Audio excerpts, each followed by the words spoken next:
Hey everyone, welcome to that Paranormal channel. How's your day going? I've been looking forward to this, just sitting down with you and sharing paranormal experiences from all over. Thank you so much to everyone who sent in their stories, and please keep them coming. They're the best gifts you could give this channel. And don't forget to subscribe and turn on notifications so you don't miss any of our latest videos. I honestly love this job. Now, turn on a small nightlight, pull the blanket up around you, and dive into today's paranormal experiences. So, let me start by saying this up front. I'm not someone who goes looking for ghosts. I'm pretty skeptical about anything afterlife or supernatural. I like explanations I can touch and measure. But then there's this story. I still don't know exactly what happened. There was no clear sighting, no booming voice from the sky, just an experience that left a crack in my certainty. This was a little over 20 years ago. It started with a fire. My wife at the time, her name was Hannah, and I lived on the third floor of this old apartment building. We were young, broke, and just figuring life out with one toddler and another baby on the way. One night, the apartment below us caught fire. Thankfully, nobody was hurt. The fire didn't reach our place structurally, but the smoke did. Thick, black, oily smoke. It crawled into everything: clothes, books, furniture. The apartment reeked. It was basically unlivable. The complex felt bad about it and worked with us. They let us move into an upgraded unit for the same rent. Honestly, at the time, it felt like a lucky break. The new place was a 2-story unit. First floor was the living room and kitchen. Second floor had the bedrooms. The stairs went up along a wall that our bedroom shared, so at night, you could hear every creak and footstep in the stairwell. It felt kind of cozy, actually, like the house itself was breathing around us. For about a week, it was fine. Stressful because, moving plus pregnancy plus toddler, but normal. Then one morning, Hannah came to me looking shaken. Not just had a weird dream shaken, more like I just saw a car accident shaken.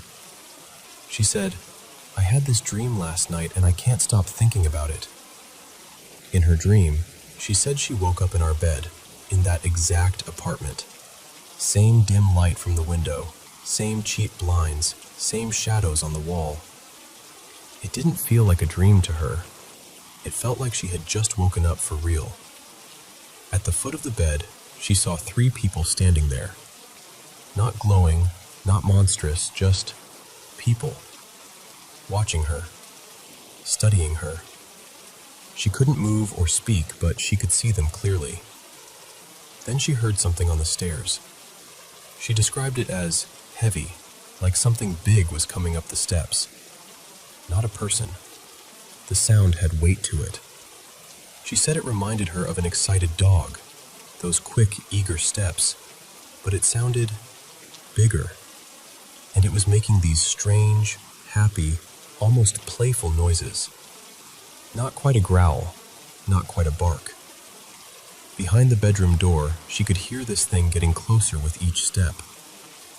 And the 3 people at the foot of the bed started getting excited. Their breathing changed. Their shoulders tightened. It was like they were waiting for it, like they'd been anticipating this thing finally reaching the room. Just as Hannah felt that it was about to burst through the doorway and into our bedroom, she woke up. Heart pounding, drenched in sweat. Now, here's an important thing to know about her. She's a very devout Christian. The kind who believes that a moral, faithful person shouldn't fear the devil. The devil should be the one trembling. She's not dramatic. She doesn't share every anxious thought. So for her to sit there and admit, "I'm scared, this dream rattled me," was a big deal. Honestly, it was a little humiliating for her to even say it out loud. I did what I could. Listened, held her, told her it was just a dream. I figured it would fade in a couple of days, the way most dreams do. It didn't. About a week later, she came to me again. She looked worse, tired, wired, like she'd been holding her breath for days. She said, "I feel something in here with me, all the time." Not like a normal, "this place feels a little creepy" kind of vibe. She described it as an intense presence, like someone standing just over her shoulder, watching her. She said it was strongest when she was alone in the apartment, and especially near the stairs and our bedroom. And the really disturbing part? She said it felt like it was getting stronger every day. She told me straight up, "I don't know how long I can handle this." Now, moving again at that point was not realistic. New lease, new baby coming, money tight. Explaining to the landlord that we wanted to transfer apartments, again, because the place felt haunted, didn't feel like a winning strategy. But I took her seriously. Not because I suddenly believed in ghosts, but because I believed in her. She was clearly not making this up for attention. I'm skeptical, but I didn't grow up in a skeptical house. My mom is very open to spiritual and supernatural things. She'd told me a few stories over the years, experiences she couldn't explain, things that scared her. So I asked Hannah, "Do you want me to talk to my mom? See if she has any ideas?" Hannah does not like asking my mom for help. Let's just say their personalities didn't blend well. The fact that she immediately said, "Yes, please," told me just how shaken she really was. I called my mom and told her everything. The fire, the move, the dream, the feeling in the apartment. She listened quietly the whole time, which was rare for her. Usually she'd jump in with questions halfway through. When I finished, she paused and said, "Do you remember that thing that used to hang over our hallway when you were a kid? That round piece with the design on it?" I did. Growing up, we moved a lot, but that thing followed us from house to house. It was always hanging somewhere high, above a staircase or near a ceiling. It was about the size of a large dinner plate, woven out of thin, dark reeds. In the center, the strands formed this almost geometric wolf shape. As a kid, I thought it looked cool and kind of mysterious. I never really asked what it was.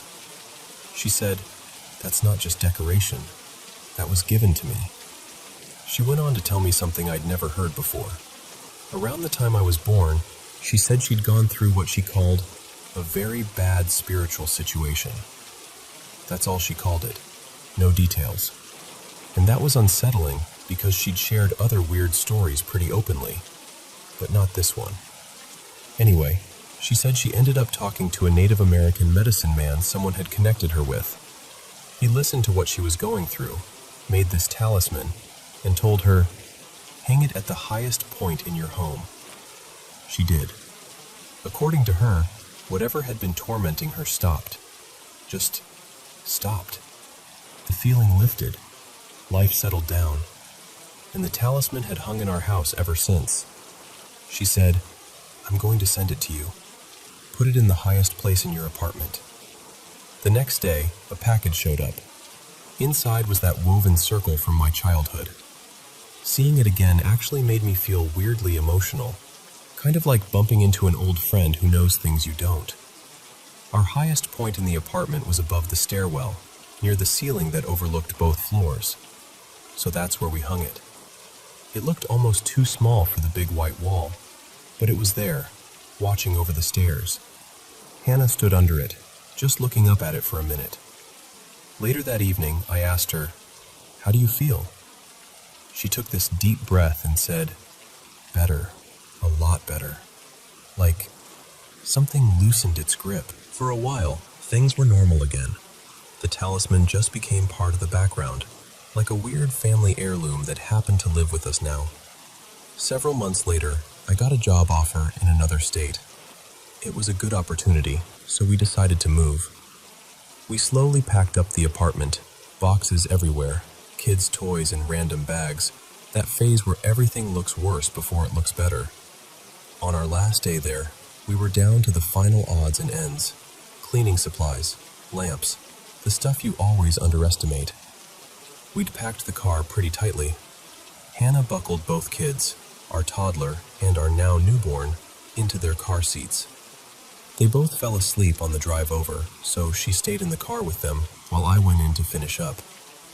The talisman was still hanging above the stairs. I remember standing at the bottom of the steps and thinking, if I don't take that down now, I'm going to forget it. And honestly, while I had taken Hannah's fear seriously, I still wasn't convinced the talisman was anything more than a powerful placebo. So I went upstairs, carefully took it down, carried it out to the car, and set it gently on the floor behind the driver's seat. Then I went back inside to grab another armful of stuff. As soon as I stepped into the apartment, something felt off. The air felt thicker. The silence sounded different, if that makes sense. Like the whole place was holding its breath. I brushed it off, told myself I was just tired, stressed, overthinking things. I grabbed a box, took it to the car, and came back in. The second time in, the feeling intensified. I felt like I'd walked into a room where someone had just been screaming, and then abruptly stopped when I opened the door. No sound, just this leftover vibration of anger. I could feel my heart rate climbing, and I hadn't even done anything yet. By the third trip, it was bad. I walked in, and every hair on my arms and neck stood up. It felt like the walls were leaning in. The best way I can describe it is this. It felt like something in that apartment was aware of me, and furious. Not just irritated, not just, I don't like you. It felt like seething rage focused right between my shoulder blades. And it didn't feel unfamiliar. It felt like something that had been there quietly in the background, numbed or muffled, was now fully awake again. And it knew I'd taken away whatever had been keeping it in check. I remember thinking, very clearly, oh, it wasn't gone. It was sleeping.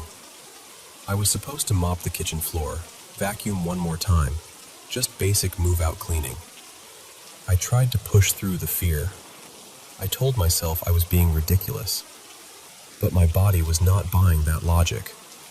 My stomach knotted up. My hands were shaking a little. I felt genuinely nauseous, standing there with a vacuum in my hand. At some point, I just hit a wall internally.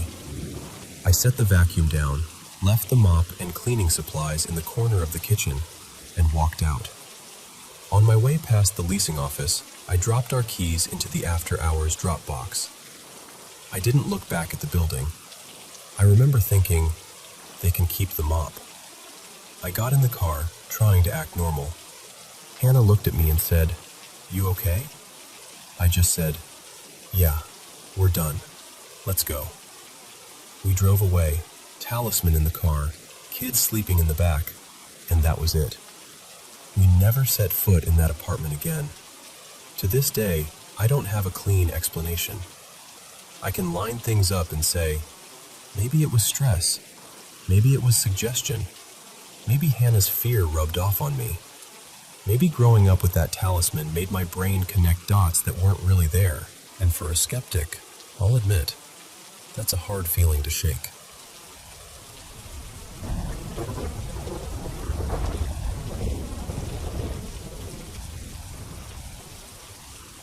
So, let me take you back a bit. This happened, a little over 10 years ago now? And even today, my dad and I still bring it up like it was last week. We're from England, right? And that year we'd gone on holiday to the States. We flew into Los Angeles, stayed with some family friends just outside the city to save money. And one evening we all decided, let's drive down to this pier and boardwalk area by the ocean. You know the kind of place. Fairy lights strung overhead, street musicians, loads of little shops and restaurants, the whole thing buzzing. There were about 7 of us in total. Me, my dad, my mom, my little brother Jamie, and our family friends. By the time we got there, it was properly dark. The air was still warm, there was music drifting in from somewhere, and the smell of food everywhere. We eventually found this busy restaurant, some kind of grill place, and joined the line outside to wait for a table. So my dad, Mark, is standing in front of me, holding Jamie on his hip. Jamie was maybe 3 at the time, half asleep, clinging to him. I'm just behind them, kind of zoning out, people watching. And then, this guy appears. Now, I say appears, but I did see him walking toward us in my peripheral vision. He was wearing this faded red t-shirt with a little logo on the chest, dark cargo shorts, and battered trainers.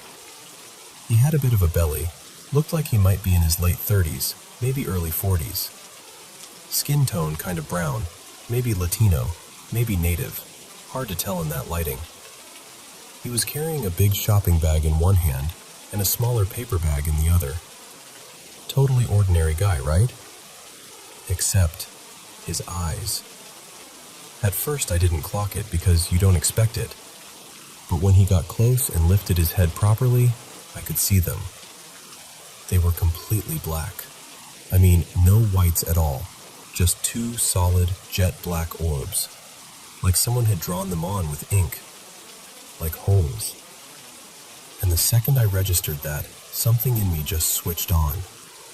I can't really explain this part logically. On paper, he did not look threatening. He's got shopping bags, he's alone, he's not shouting or anything. But my body reacted before my brain did. My whole nervous system just went, danger. Hard up, muscles tight, that buzzing feeling in your chest when you know something's not right. I remember thinking, I'm going to have to step in. I might actually have to fight this guy. Which is ridiculous because, again, he wasn't doing anything yet. But then I glanced at my dad, and I could see he felt it too. Now, my dad and I both trained martial arts for years, and there's this very particular way someone shifts their stance when they're ready for trouble, even if they're trying to be casual. He did that. Weight slightly adjusted, shoulders loose but prepared, eyes tracking every little movement. He still had Jamie in his arms, but it was like his whole body was quietly saying, if something happens, I'm ready. The man with the black eyes walks right up to my dad. He doesn't look at anyone else. Doesn't even glance my way at first. He stops just inside that bubble of personal space where someone's now close enough to grab you if they want to. Then he says, in this weirdly calm voice, what do you think is the difference between a man and a human being? Now, this is the part that's hard to explain without sounding completely mad. I remember the rhythm of his voice, the way his mouth moved. I remember my dad answering slowly, struggling to find words, asking him what he meant. I remember the pauses, the feeling that it was a very strange, intense conversation. But the actual content? Gone. Completely blank. It's like he put up some kind of mental curtain and I was stuck on the outside of it. What makes it even stranger is that, apparently, no one else saw him. We were near the back of the line, but not far away from the others, maybe 3-4 meters max. There were people walking past us constantly, waiters weaving through, families queuing. You'd think someone would have turned their head and gone, who's that bloke with the weird eyes talking to them? But they didn't. Afterwards, when we sat down and I brought it up, my mom was like, what, man? Our friends were the same. They remembered us stepping out of the line a little, maybe, but no one recalled seeing him at all. While we were talking to him, it felt like time changed. That's the best way I can put it. Not in a dramatic sci-fi way with everything freezing, but more like the whole world went a bit syrupy, slower, muted. The sound of the crowd seemed to pull back, like we were under a dome. I remember being hyper-aware of tiny details. The way the fairy lights flickered, the feeling of the wooden boards under my feet, the weight of the humid air. Like everything around us was on slow motion, but the conversation was happening in its own pocket. At one point, my dad said later, it felt like they were just standing there for ages. I remember these long pauses where my dad was trying to answer whatever the man was asking. Something about what we really are, and if we think we're only flesh, or something along those lines. But when I try to replay it, I just get that first question, and then static. Eventually, my dad told me his side of it. He said the guy kept circling around this idea that there's a difference between man in the everyday sense and human in some broader sense. Like there are things that look like us but aren't quite us, or that we ourselves are more than we understand. He mentioned things like altered genetics, or beings that slip between what we'd call physical and something else. My dad was trying to follow, trying to answer honestly, but he said he was just as on edge as I was the whole time, ready to protect me and my brother if needed. And then there was this one moment that really stuck with him. Apparently, while the man was talking, my dad thought, if this goes sideways, I'll have to put Jamie down and hit him first before he can hurt the kids. It wasn't a plan he said out loud, obviously. It was just a protective dad thought. Right after that, the man stopped mid-sentence, looked at my dad directly, and said, "I am not your enemy." Just like that. Very matter of fact. Not offended. Almost reassuring. And then he turned his head to look straight at me. Now, from my point of view, all I saw were those black eyes. But Dad told me later that when the guy looked from him to me, he saw, this is going to sound wild, something like a vortex of light behind the man's eyes. Not a glow, not a reflection from the restaurant sign, but a sort of swirling tunnel, like he was looking through the man's face into something else. Dad swears he wasn't imagining it. He said it was there for a second or two, and then it was gone, and the guy's eyes just went back to being these empty black pools. And literally, as he stepped out of our little bubble, the world snapped back. The noise of the crowd rushed in again, clattering dishes, laughter, music. The hostess from the restaurant suddenly called our name, like it had been timed to the second. "Table for 7, she shouted, cheerful, totally unaware that my dad and I were standing there in that aftershock feeling of, what just happened? We went in, sat down, and the first thing my dad and I did, before we even looked at the menus, was stare at each other like, "Did you just..." And we both started talking at once. We compared notes right there at the table. The feeling of danger, the fight response, the time distortion, the way no one else saw him, the black eyes, the first question. Dad told me what he remembered of the conversation. I told him how I couldn't recall anything after that opening line. We both had that same strange sense that the man wasn't normal, whatever that means. And then life just went on. For years, I barely thought about it. Every so often, something would trigger the memory. A crowded street at night, someone asking a deep question out of nowhere, and it would all flood back. And I'd text my dad, or he'd bring it up over a beer, and we'd go, "Still can't explain it, can we?" We still can't.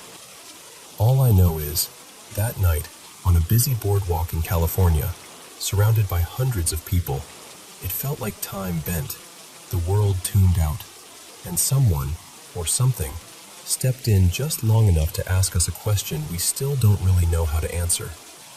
What's the difference between a man and a human?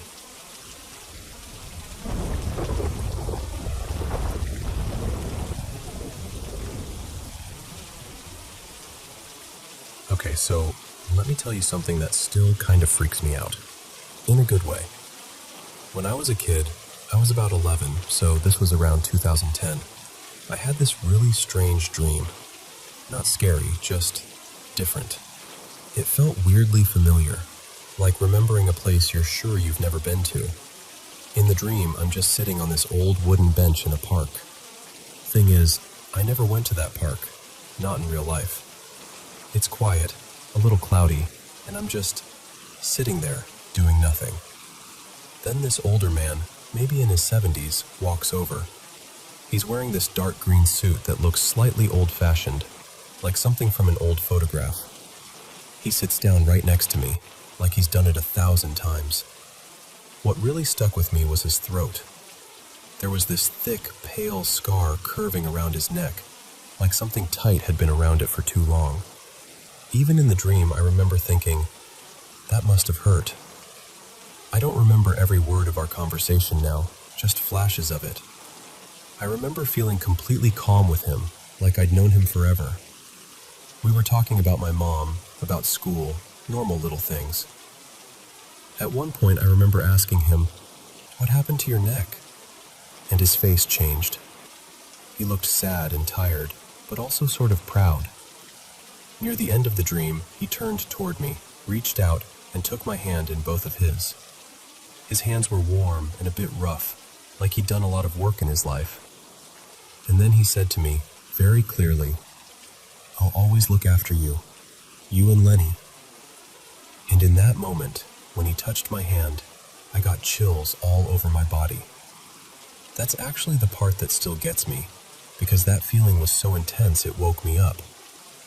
And even now, telling you this, I can almost feel it again. The next morning, I wandered into the kitchen while my mom was emptying the dishwasher. I was still kind of shaken up, so I just started telling her about the dream, every detail I could remember. The bench, the suit, the scar, how he spoke to me. She turned to look at me, and I will never forget her face. She went completely pale, and she actually dropped a plate on the floor. It shattered, and she didn't even react to the noise at first. She just stared at me. She asked me to describe him again, slowly. So I did. The way he looked, the way he sat, the scar on his neck. And then I mentioned that he said he would always look after me and Lenny.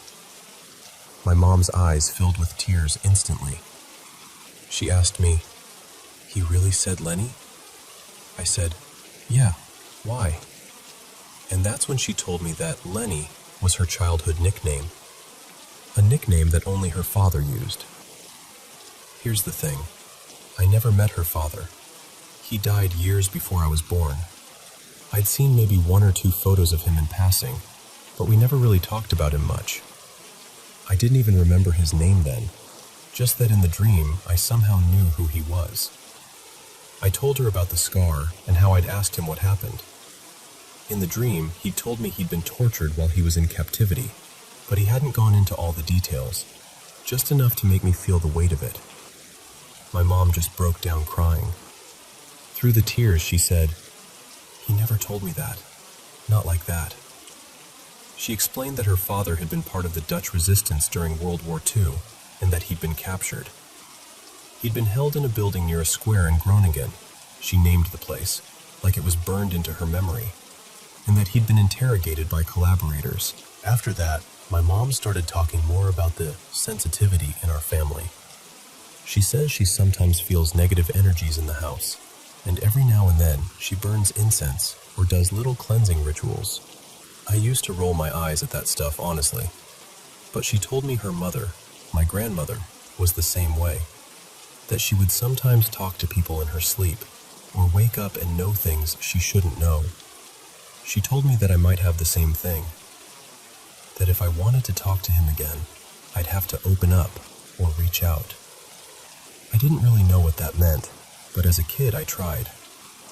For years I went to sleep hoping I'd see him again on that bench, hear him call my mom Lenny one more time. But he never came back, not in that way. I kind of filed it away as a weird, powerful childhood experience. One of those family stories that only gets told late at night when people are already emotional. I didn't fully believe it, but I didn't fully disbelieve it either. It just lived somewhere in the back of my mind. Then today happened. Today we had a funeral for my dad's uncle. It was held at this cemetery I'd never been to before. Actually, it was my first time at any graveyard in my entire life. I'm almost 25 now, and somehow I'd managed to avoid them until today.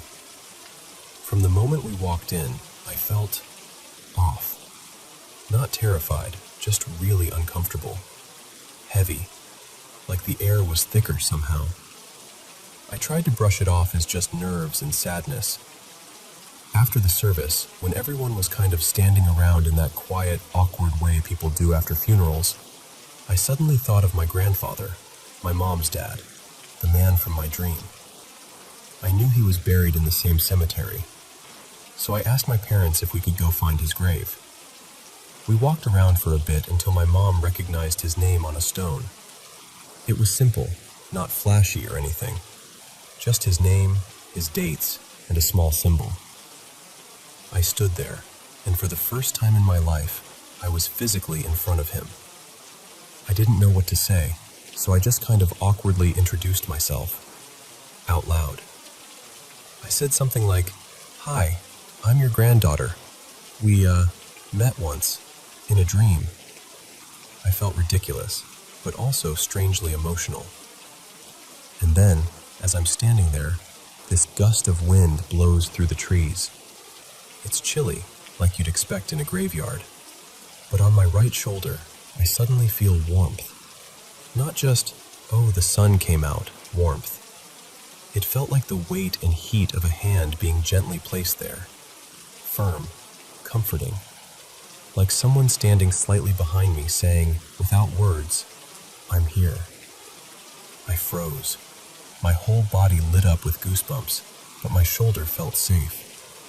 I didn't see anything, and I didn't hear some booming voice from the sky or whatever.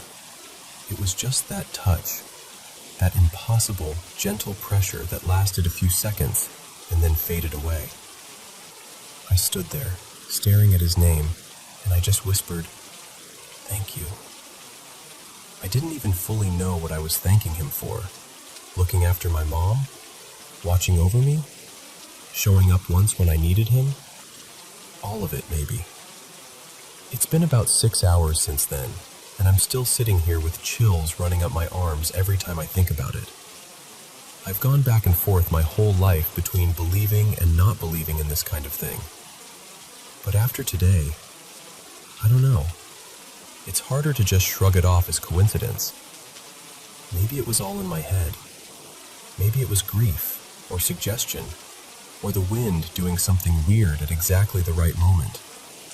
But maybe, just maybe, it really was an old man in a dark green suit, still keeping his promise to look after me and his little Lenny from wherever he is now. And honestly, I kind of hope it was.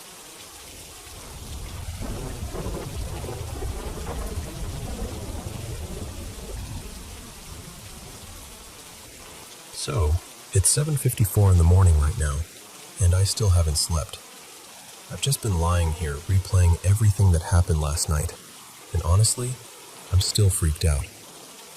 Okay, let me back up a bit. There are 4 of us living in this apartment.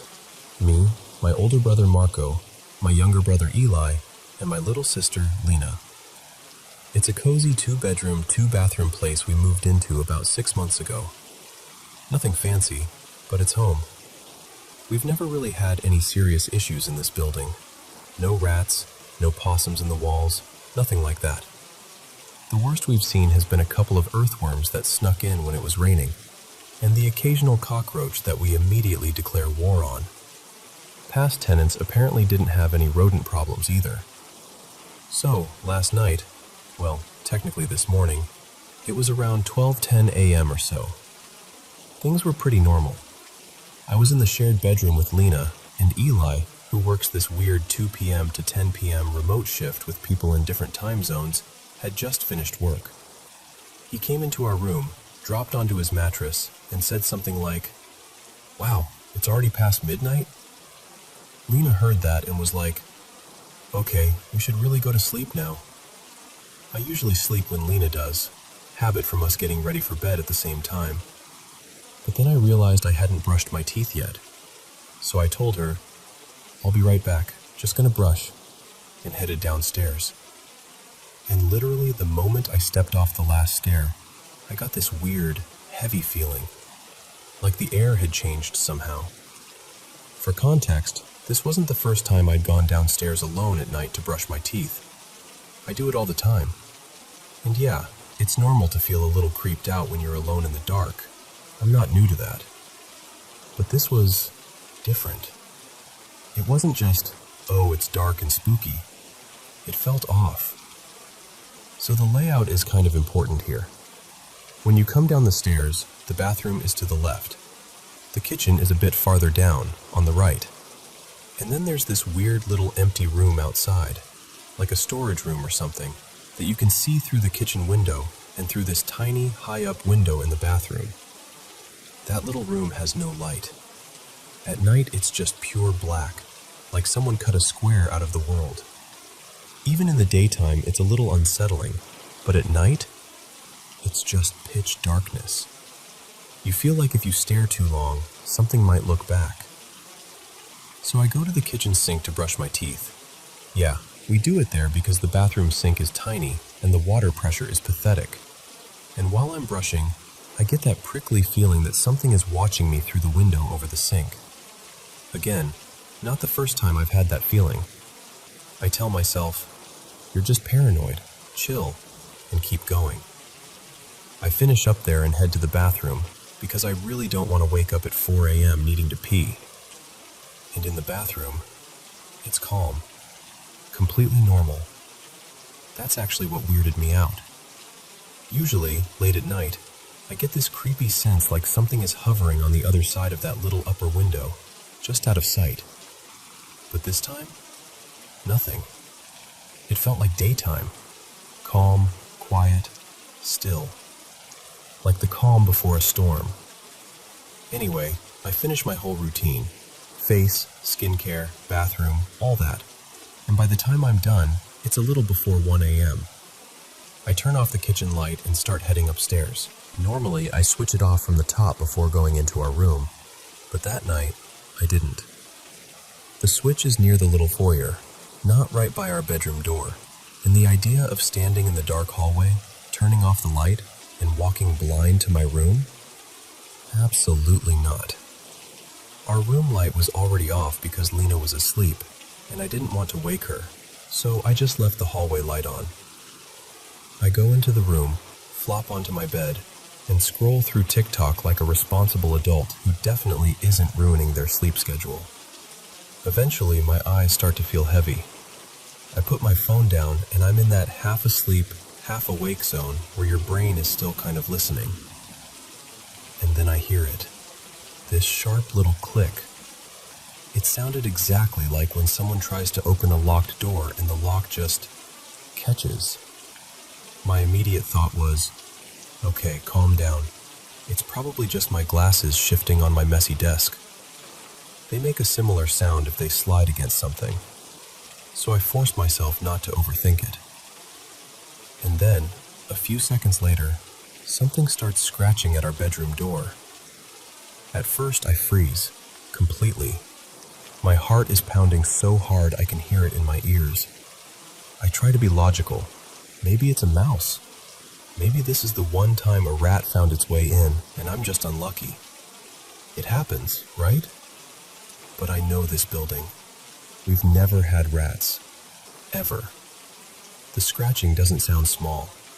It's not a light little skitter at the bottom of the door. Whatever it is, it's moving around, like it's testing different spots. They're scratching around the doorknob, then in the middle of the door, then back toward the knob. I get up, because my brain is screaming at me, what if the door isn't locked? So I stumble over in the dark, my legs feeling like jelly, and reach for the knob. It's closed, locked, and I just stand there with my hand on the doorknob, listening. The scratching keeps going. It's not gentle. It's not an angry clawing either. It's insistent. Like something wants in but isn't in a rush. Almost like a dog pawing at a door. But here's the thing. We don't have a dog. Marco's girlfriend has a small dog, yeah, and sometimes she stays over with her and they sleep in his separate room. But before I went into my room, I only saw one pair of slippers outside Marco's door. Just his.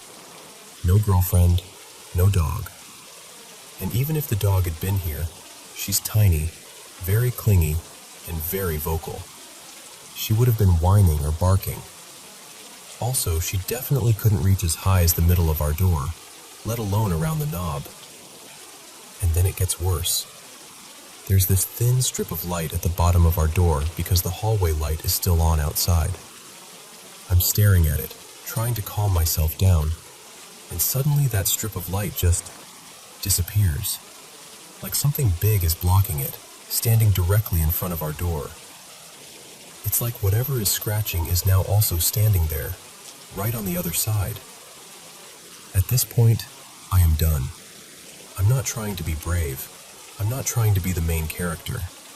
I'm just a terrified person in pajamas who does not want to get dragged into some horror movie side plot. So I do the only thing that makes sense to me. I wake up Lena. I crawl over to her bed and start whispering urgently. Lena, wake up. Wake up. Please. My voice is shaking so badly that I wake Eli up too. They both sit up and listen, and I can tell immediately that they hear it, because their faces change. It's not one of those moments where they're like, it's just the pipes, or you're imagining things. The scratching is loud. Wrong. It's circling the door like it owns the hallway. Then Eli decides he's going to be that guy, the horror movie character you scream at through the screen.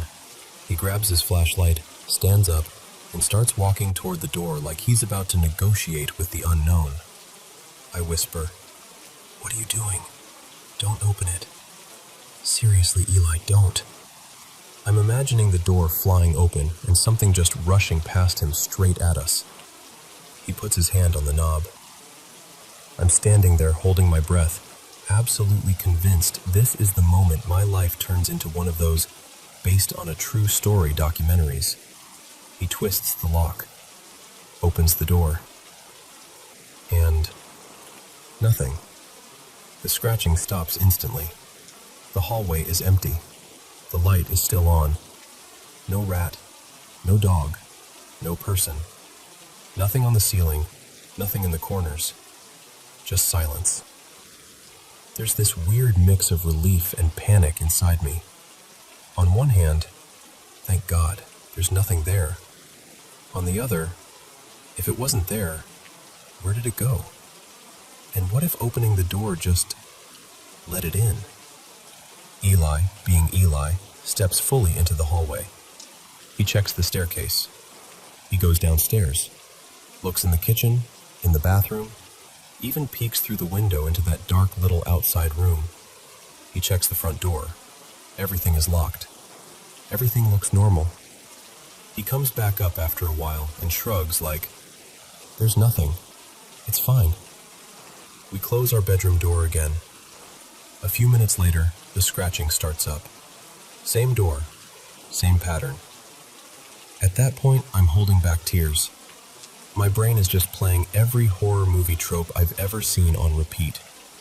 You know that scene where everyone investigates the noise, finds nothing, and then 5 minutes later something jumps out of the closet? That's exactly what it felt like. Lena and Eli keep trying to comfort me. It's probably the pipes. Maybe the wood is settling. It's the wind. All the classics. But none of it matches what we're hearing. Wood settling doesn't move around the doorknob. Pipes don't block the light under the door. By then, it's around 2 a.m., and I am absolutely not sleeping. I tell them straight up, I'm not closing my eyes with that thing out there. So we compromise. Eli helps me push our dresser against the door. It's not the world's heaviest dresser, but it's something. Mentally, it helps. If something tries the door again, at least it won't just swing open. Eventually, pure exhaustion wins. My body basically forces me to pass out. But the night isn't done with me yet. I wake up again sometime between 3:40 and 4 a.m., covered in cold sweat. You know when you bolt awake with that awful feeling like someone is standing right next to your bed? That's how it felt. I didn't hear anything this time. No scratching, no clicking. Just this deep, heavy dread, like the air in the room had changed again. People call it the witching hour, and honestly, in that moment, it felt exactly like the kind of time where everything is just wrong. I'm lying there, heart racing, too scared to move, absolutely convinced something is in the room with us now. Not outside the door, not in the hallway, but inside. I reach over and turn my little nightlight back on. Yeah, I have a nightlight at my big age. I'm not embarrassed. At that moment, it felt like a tiny shield between me and whatever might be watching. I kept that thing on until the first light of morning started creeping in through the curtains. I don't know how much I actually slept after that. It was more like dozing with one eye open. When the sun finally came up and the room was bright again, everything felt normal. No scratches on the door that we could see. No weird marks. The dresser was still in place. The hallway looked the same. The apartment looked like just our apartment. I'm not saying it was definitely something paranormal. Maybe there's some weird logical explanation. Some animal we've never seen before. Some strange building noise I don't know about. Honestly, at this point, I don't even care if the explanation is boring and logical or straight up supernatural. I just want something that makes sense, because lying awake with no answer, replaying the sound of those scratches over and over, that's the part that scares me the most.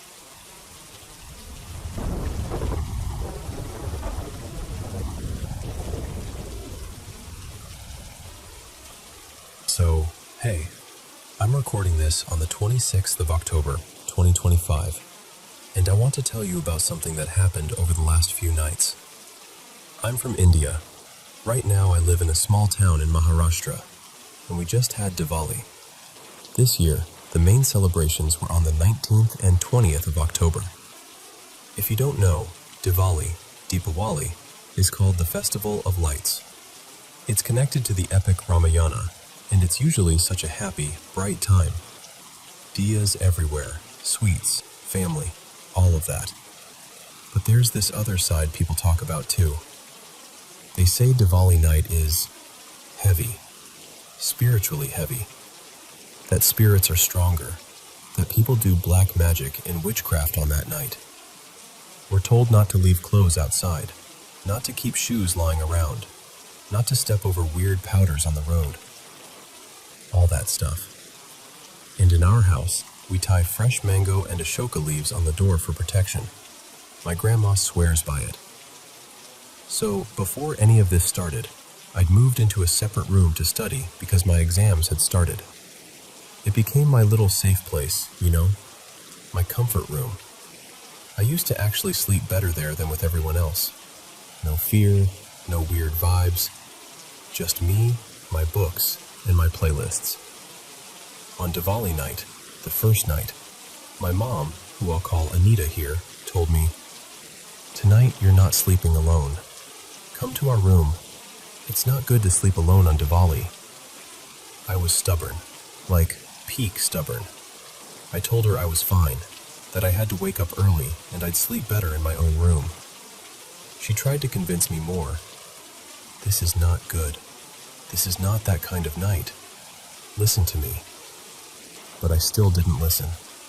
I grabbed my phone, went to my room, and decided I'd sleep there alone.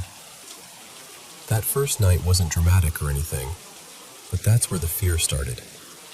See, the door in my room sometimes makes these small noises. A light creak here, a little tap there. Our area had really heavy rains and mild flooding a while back, so there's dampness and moisture everywhere. Wood swells, walls crack, things expand and contract. Logically, it makes sense. But that night, with all the stories my mom had just told me echoing in my head, every tiny sound suddenly felt important. I kept telling myself, it's just the weather, it's just the wood, it's just in your head. And I did manage to brush it off and fall asleep. But a seed of fear got planted right there. Second night, 20th October. This was the second day of Diwali. Same kind of thing. I slept in my room again. The little creaks and taps were still there. And again, I tried to ignore them. But now, instead of feeling like random sounds, they were starting to feel noticed. Like my brain was waiting for them. Still, I got through the night. Third and fourth nights, 21st and 22nd October. These two nights were similar, but the feeling changed. The door kept making those soft creaks, nothing super loud or dramatic. But my fear started increasing bit by bit. You know when the room is quiet and your mind is not? The shadows look a little darker. The silence feels heavier. That's what it was like. By the fourth night, the fear became a little sharper. Not a full-blown panic, but like this constant uneasiness. I started double-checking things. Is the window locked? Is the door properly shut? Why does that corner look darker than usual?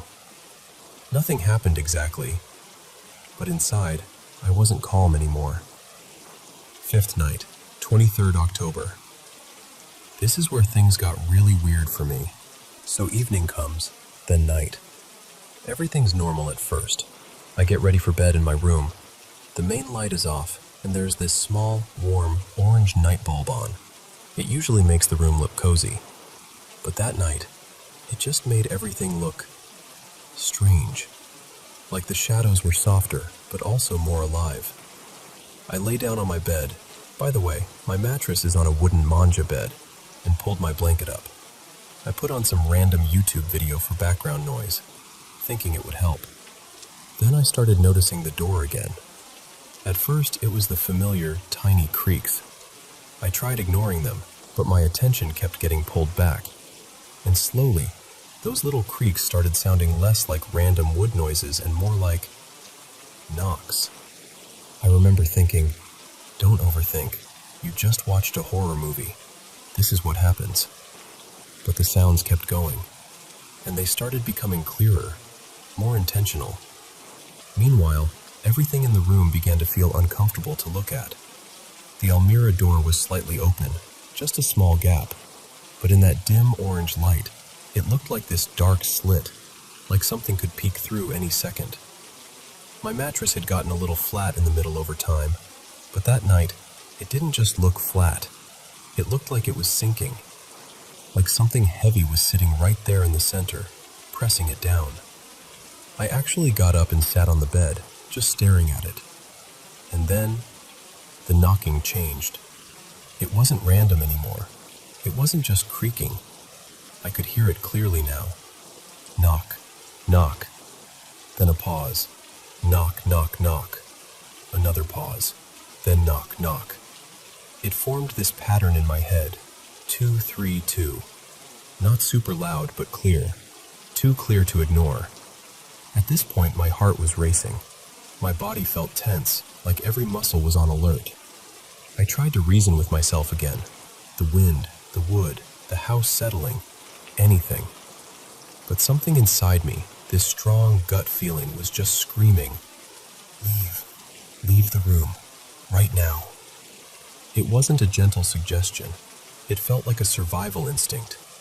I was so scared I didn't even want to put my feet on the floor. My phone was right next to me, so I grabbed it and called Ria, who was literally in the next room. I didn't even bother texting. I just called and said, "Can you come to my rooms? Please, right now. Just stand outside my door." My voice was shaking and she could hear it. She didn't even ask too many questions. She just came. I still couldn't bring myself to walk to the door until I heard her voice from outside. "Hey, I'm here. Open it." The moment I unlocked that door and stepped out, it felt like my whole body could breathe again. I'm not exaggerating. It actually felt like leaving a locked cage. We walked back to her room together, and I remember thinking, I don't know what that was. I don't know if it was all in my head or something else, but I do know I'm not sleeping in there tonight.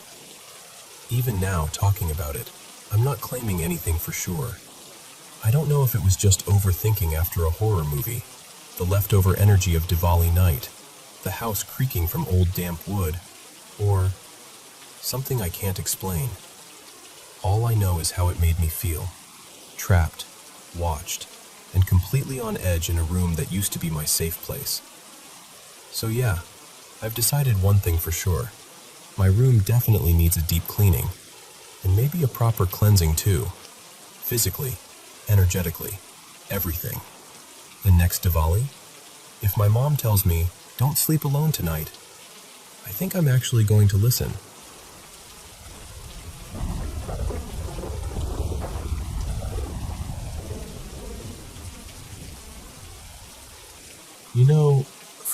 time, I lived with this tight knot in my chest. Years of intense anxiety, these deep fears I couldn't put into words, and a kind of inner pain that made even ordinary days feel heavy. On the outside, I was functioning. On the inside, I felt like I was always bracing for something terrible. My grandfather, my Nono Leo, was the one person who made me feel completely safe. We had this quiet understanding between us, like we didn't need many words to get each other. At the end of 2019, he started showing signs of dementia. It was subtle at first, forgetting small things, repeating the same story twice. Then it got worse. I stayed close to him all the way until he passed in 2021. I was there for hospital visits, confused conversations, and also for these unexpectedly tender moments, when he would squeeze my hand and suddenly look perfectly clear, just for a second, like he'd come back from far away to say, "I'm still here." After he died, I started dreaming about him. At first, they were just dreams, but then they became different. They were sharp, structured, almost more real than being awake. In these dreams, he was lucid, present, and so gentle. It started to feel like he wasn't just visiting, he was trying to show me something. Over time, I understood it as a kind of plan. A very big, very precise plan to save me. One afternoon, I went to visit his grave. I remember the sky was that pale, washed-out blue you get in early spring. Someone had put artificial roses there, bright and plastic, almost too perfect. And right in the middle of them, pushing through the gravel, there was a single, real dandelion. I don't know why, but it stopped me in my tracks. That night, I dreamt of him again. We were sitting at his old kitchen table. He looked at me with that same knowing gaze and said, almost playfully, "Next time you go there, blow on the dandelion. Do it as a sign that you want to be free." The next time I visited, I actually felt a bit silly, but I did it. I leaned down, took a breath, and blew the seeds into the air. As they scattered, something inside me shifted. Very quietly, but unmistakably. From that moment on, things began to speed up. I started receiving what I can only describe as concrete signs. Once, I was walking along a mountain trail in northern Italy, a place where I used to hike with my grandfather. The path was empty, quiet, and I was lost in my thoughts. Out of nowhere, a folded note fluttered down right in front of my feet, like it had fallen from the sky. I picked it up. Inside, written in a shaky hand, were expressions my grandfather used to say only to me. Little phrases, almost like our private language. It felt impossible to dismiss as a coincidence. And that wasn't the only time something like that happened. Around this period, I started having out-of-body experiences. They were different from dreams. In them, I found myself in his garden, the one from my childhood. Everything was exactly the way it used to be. The jasmine climbing up the wall, the smell of damp earth after he watered the plants in the evening, the way the sunlight filtered through the fig tree. And he was there. Sometime later, I went to visit a care facility, just to spend time with the residents, to help out a bit. That's where I met an elderly man named Emilio. From the very first second, something about him reminded me of my grandfather. Not his face exactly, but the way he moved his hands when he talked, the way his eyes softened when he listened, the rhythm of his speech. Being near him felt oddly familiar, almost like sitting beside an echo.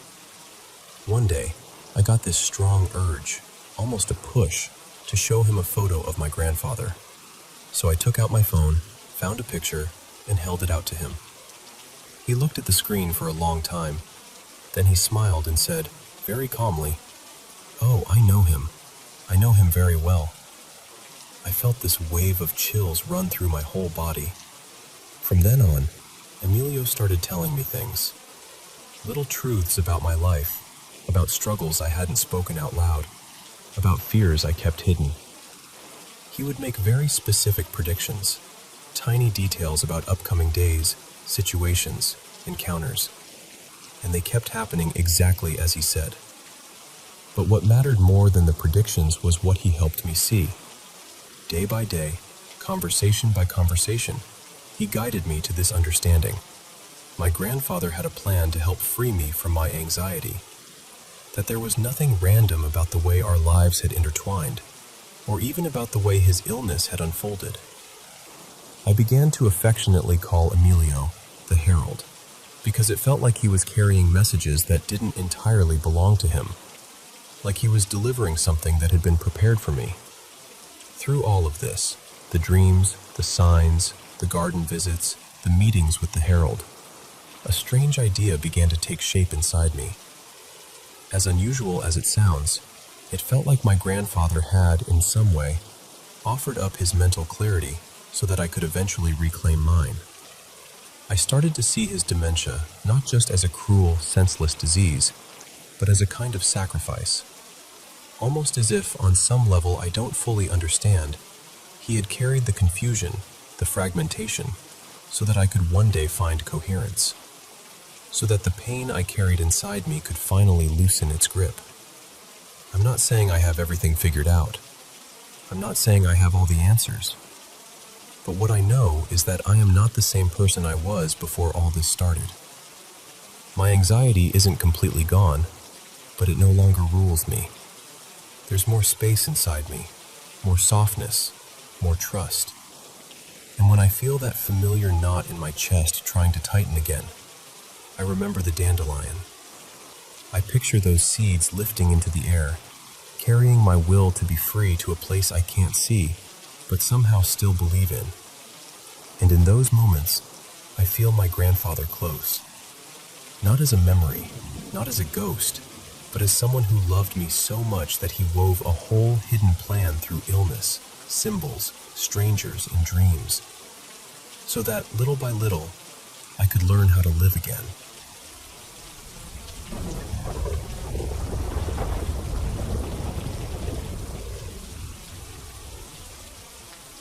So, okay, let me just walk you through this because I'm still trying to make sense of it myself. This happened early this morning, out in the Alabama hills. It was around, 2-ish? Something like 2:15, 2:20 a.m. And I can't stop replaying it. I grew up on the east side, born in Independence, raised in June Lake. So I've been up and down that stretch of 395 my whole life. Almost 3 decades now. A couple years back, rent got ridiculous, so I built out a van and moved into it. Honestly, it suits me. I love being out in the middle of nowhere. I feel more relaxed when I'm away from other people, tucked down some dirt road where nobody's going to bother me. Last night, I was driving back up from Southern California and decided to break up the drive by camping in the Alabama hills. The plan was pretty simple. Pull in late, sleep a few hours, then wake up, have some coffee, read a bit, wander around the rocks, and then finish the drive back home to June. By the time I found a spot, it was already late, like 12:45 or so. I ended up on this little spur road on the opposite side from the creek. No trees, no water, just those weird, rounded boulders and sand. I remember thinking, perfect. It's ugly but quiet. I'll crash. I probably fell asleep around 1:15. At some point later, I kind of floated up out of sleep because I started hearing birds. And not just one or two. It sounded like morning. Like I was camped by a lush creek with cottonwoods and willows, and the sun was just about to come up and everything was waking up at once. But that wasn't where I was. I was in this barren little turnout on the rocky side. Nothing around me that would have been bird heaven. I rolled over, grabbed my phone, and the time was 2:27 a.m.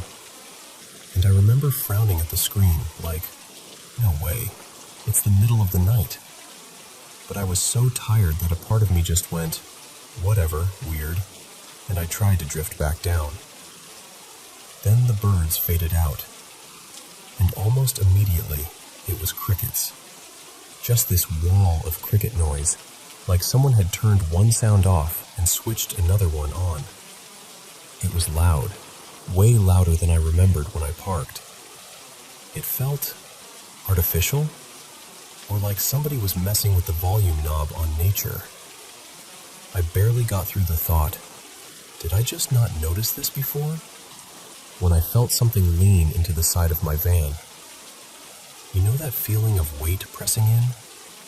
The metal flexed just a little, and then this sound.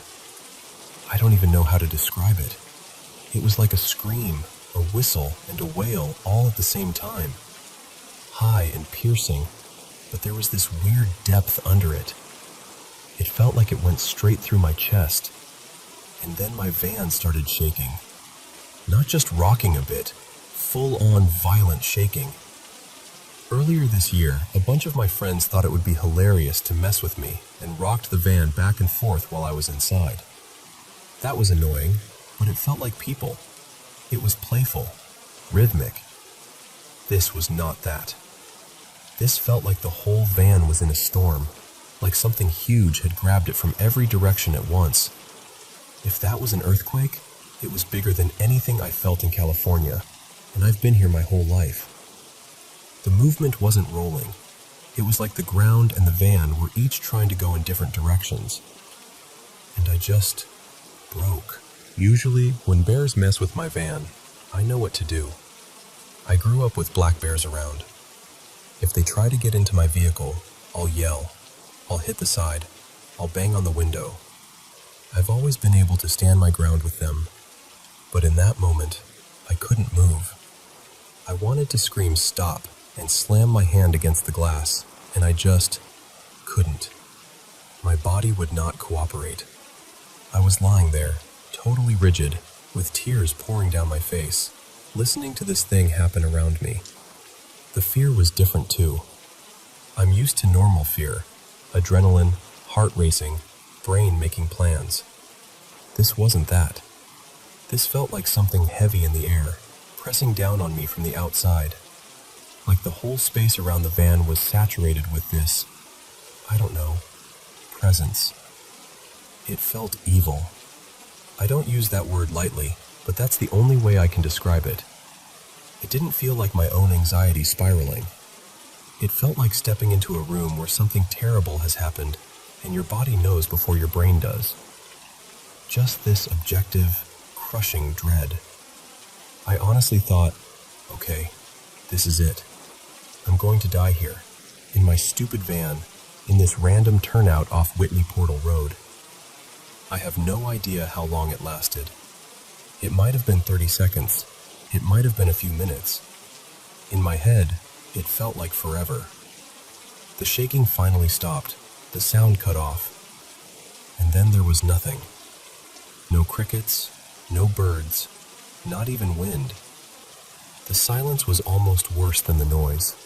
It was that thick, ringing silence you get after something explodes, where your ears are trying to catch up. I stayed under my blanket like a little kid, shaking and sobbing, listening to absolutely nothing. After a while, I'm guessing 10 minutes, maybe more, I realized I couldn't just stay there. The fear was still there, but underneath it, there was this clear thought. You need to leave. Now. So I forced myself to move. I got some clothes on, grabbed my little combo knife/shovel I used to dig cat holes, and cracked the van door open as quietly as I could. Part of me was terrified something would be standing right there, but outside, it looked normal. I turned my headlamp on low and started checking around my van. I expected to see something. Bear tracks, shoe prints, fresh tire tracks, anything. The dirt out there usually records whoever's been around. Nothing. No bear prints, no human prints I hadn't already made, no new tire marks. I hadn't heard another vehicle pull in or leave while all this was happening either.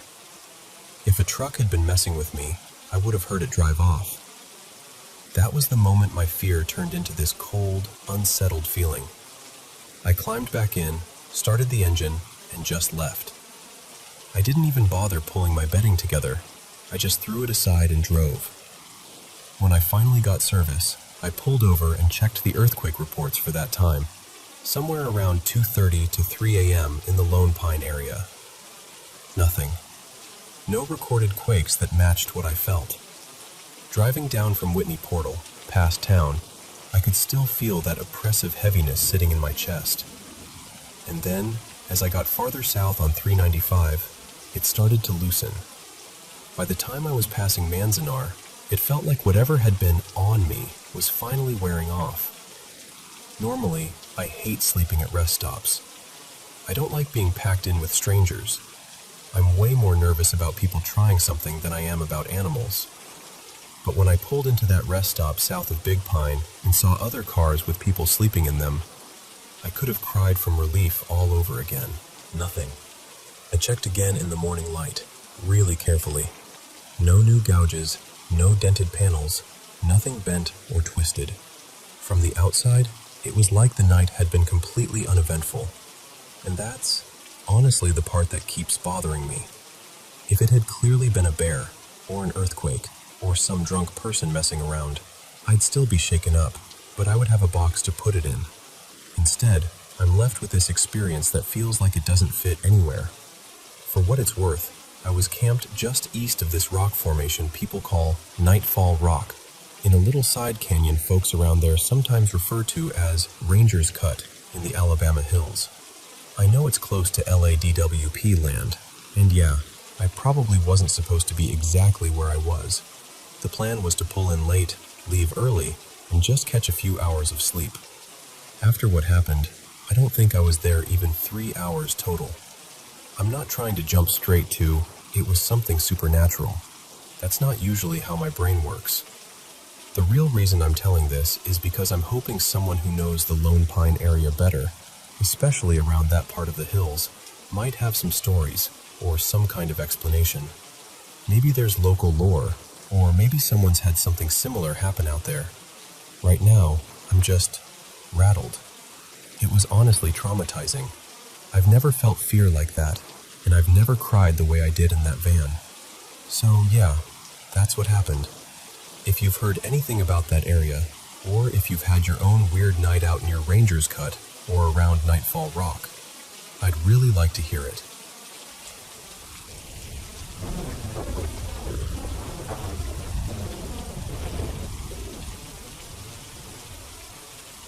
Okay, so this all really starts a long time ago, when I was still a teenager. I grew up in one of those tiny towns where there's absolutely nothing to do. You know the kind. One blinking stoplight, the same 3 restaurants, everybody knows who your grandparents dated. Back then, my friends and I were really into urban exploring and chasing ghost stories. If someone even whispered that a place might be haunted, we were already in somebody's car, halfway there. There was this old bridge just outside of town, out in an unincorporated community folks around there called Willow Creek. The story was that if you drove onto the bridge at night, your engine would die or your headlights would flicker out. And some of the older folks swore they'd seen a woman step out in front of their car, just standing there in the middle of the road. So of course we had to go. We decided we were going on Halloween night, because apparently we were determined to make the horror movie setup as obvious as possible. There were 5 of us.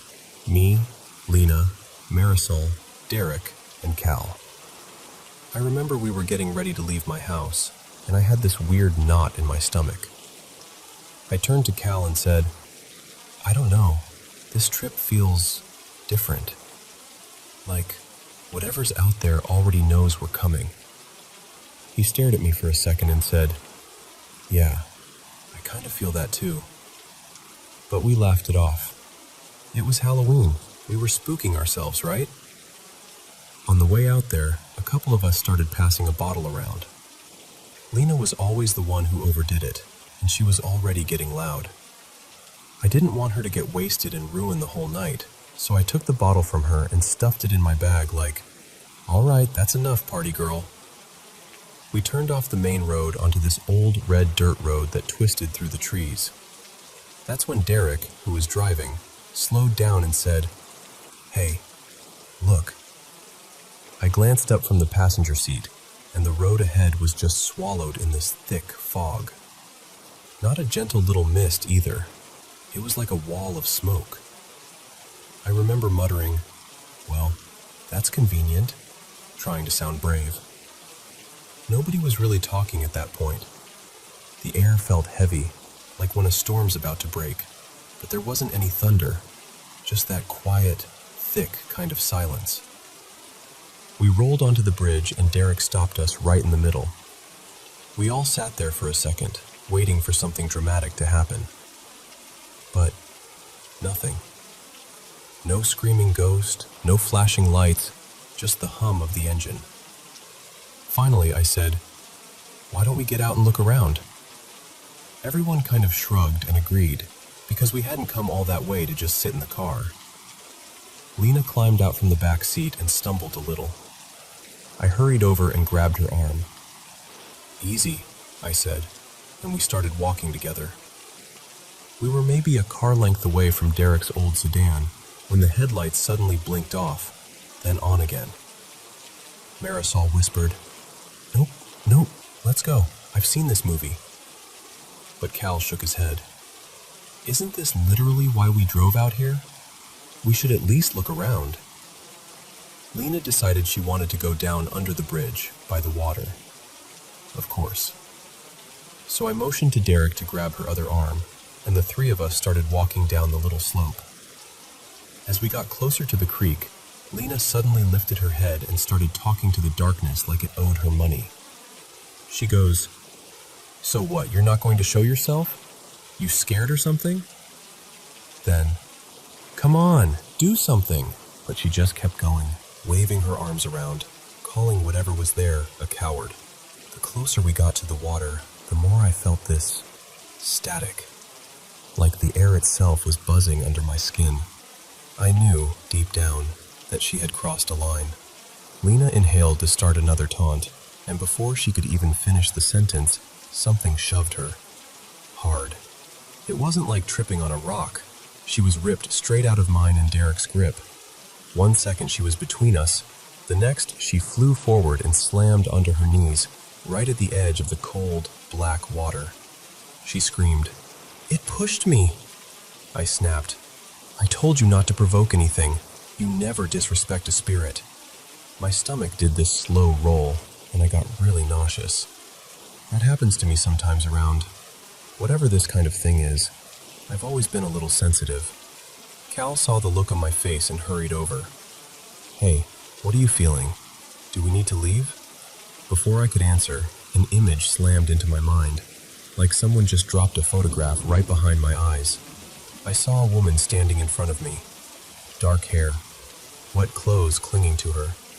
Her face was tired, sad, angry, all at the same time. I swallowed and said, "She's here. We need to go. And Lena, don't say another word." We scrambled back up the incline toward the car. As we were getting in, Derek froze with his hand on the door and whispered, "I just saw her. She was right there by the railing. Oh my God." We piled into the car, and as soon as Derek turned the key, the engine died. Just went dead. He tried again. Nothing. Third time, it finally coughed, sputtered, and came back to life.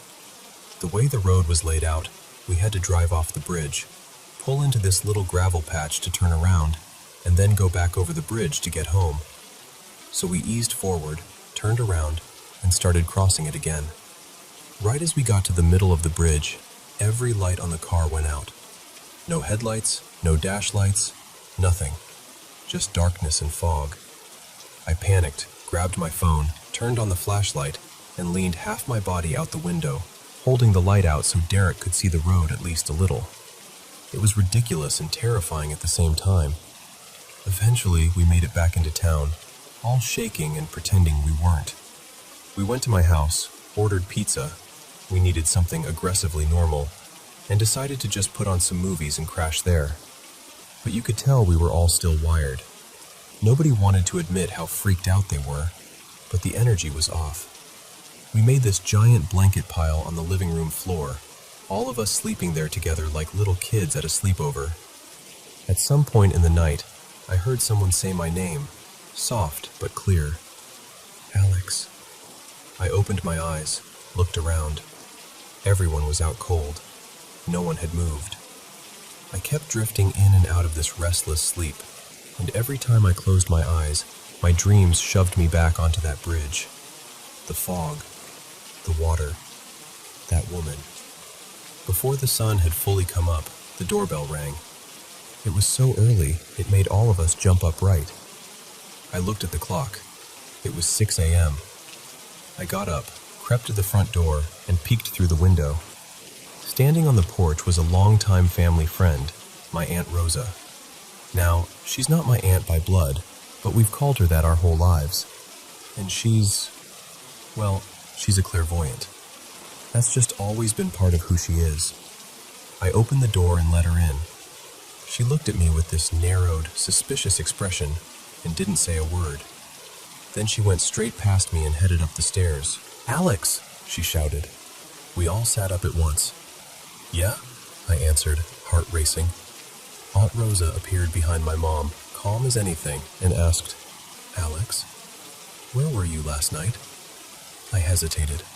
Part of me wanted to lie, but this is a woman who has known things about me I'd never said out loud. If she was asking, she probably already knew. My mom said, "Get upstairs and talk to your Aunt Rosa. Now." So I dragged myself upstairs to my room. Aunt Rosa was already sitting on my bed like she'd been waiting there for an hour. She patted the mattress.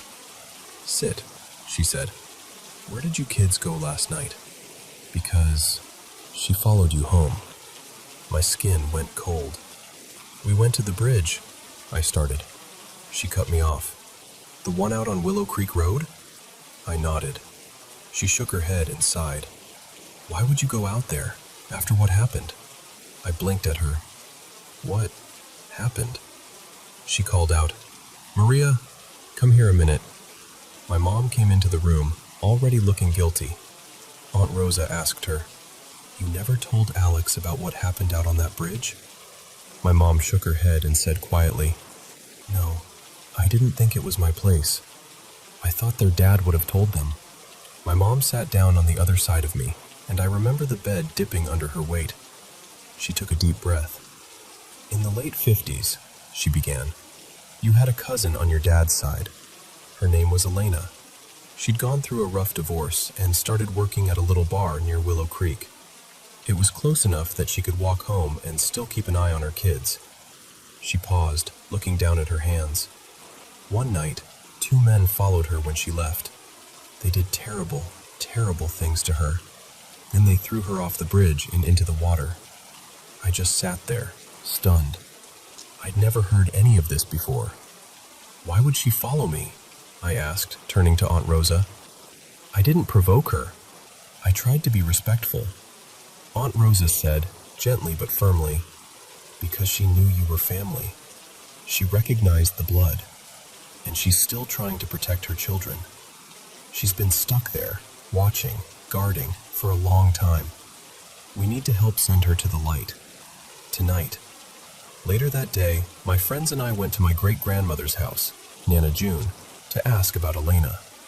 As soon as we mentioned her name, Nana's whole face softened. She pulled out an old box of photos. There were pictures of Elena, smiling in those soft, faded colors, and photos of her kids, 2 little boys with crooked grins. Nana told us that Elena's ex-husband had paid those men to kill her, and that all 3 of them were now long dead. Her voice shook when she said it, but there was this fierce anger underneath her grief. We asked if we could borrow the photos for the night, and she agreed, as long as we brought them back. That evening, we went to Aunt Rosa's house. She and my mom had set up candles in the dining room, a big one in the center, and smaller ones around it. The pictures of Elena and her children were laid out carefully on the table. We all sat down, my friends included. Nobody was joking around anymore.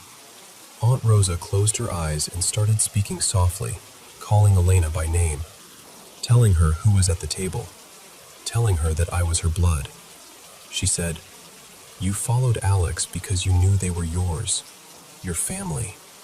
You were trying to protect your children, weren't you? The room got noticeably colder. It was like someone opened a door to winter. Then, while we were all staring, one of the photos, the one with Elena's children, slid a few inches across the table. No breeze, no one touching it. Aunt Rosa looked at the photo and said, "Elena, listen to me. Your ex-husband and the two men who hurt you, they're dead. They're gone. They are not near your boys. They are not near anyone. You don't have to stand guard anymore." She spoke to her for what felt like a long time, telling her there was light waiting for her, that she could be with her children again someday if she crossed over. She told her that staying there, trapped in anger and fear, wasn't helping them anymore. The temperature kept dropping until I could see the faintest bit of my breath. I wrapped my arms around myself, shivering. I closed my eyes for a moment, and there she was again, clear as before. Elena. She looked so tired, but there was a softness around her now. She looked at me, and I heard, not with my ears, but somewhere inside, a quiet, "Thank you." In my mind, I saw her turn away from the bridge, away from the dark water, and walk toward this soft, bright light. No drama, no choir of angels, just relief. Right then, the largest candle on the table went out all at once. No flicker, no sputter, just gone. And almost immediately, the cold in the room lifted. The air felt normal again. For me, that was all the confirmation I needed. I knew she was gone. Not erased, not forgotten, just finally at peace. People around there still tell stories about Willow Creek Bridge. Old legends stick around, you know? But as far as I've heard, there hasn't been any real paranormal activity out there since that night. A while back, I drove out that way again. Just me, in my own car, on a quiet afternoon. The bridge looked smaller than I remembered. They usually do, when you go back as an adult. I pulled over, got out, and stood by the railing, looking down at the water. No fog, no static in the air. Just the sound of the creek moving along like it always had. And for the first time, I didn't feel scared or watched. I felt calm. I whispered, "I hope you're with them now." And in my chest, it felt like the end of a sentence that had taken decades to finish. That's when I knew, in my bones, that she wasn't trapped there anymore. She was finally home.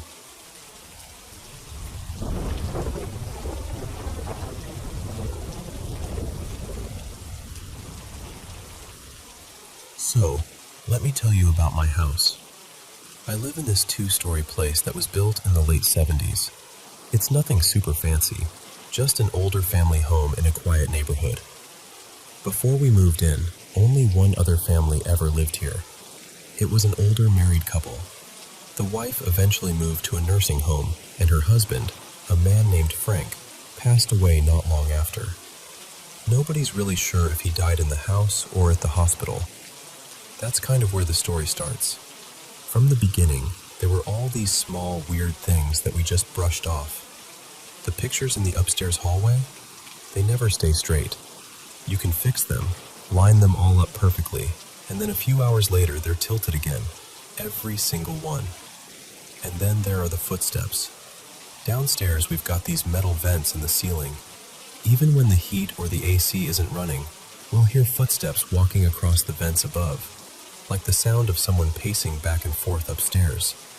At first we blamed it on the house settling, or maybe the cat, but the cat is terrified of the upstairs, so yeah. Those were the little things. Annoying, unsettling, but easy to ignore. The bigger stuff started with my grandma. My grandma, Nana Rose, was staying with us for a few nights. When I came home one evening, she pulled me aside and said, "You know, you scared me last night." I was confused. I hadn't even been home. She told me she'd heard my voice calling her, clear as day, from the basement. Not once, but 2 nights in a row. Just, "Nana, can you come down here?" And she said the tone sounded exactly like me.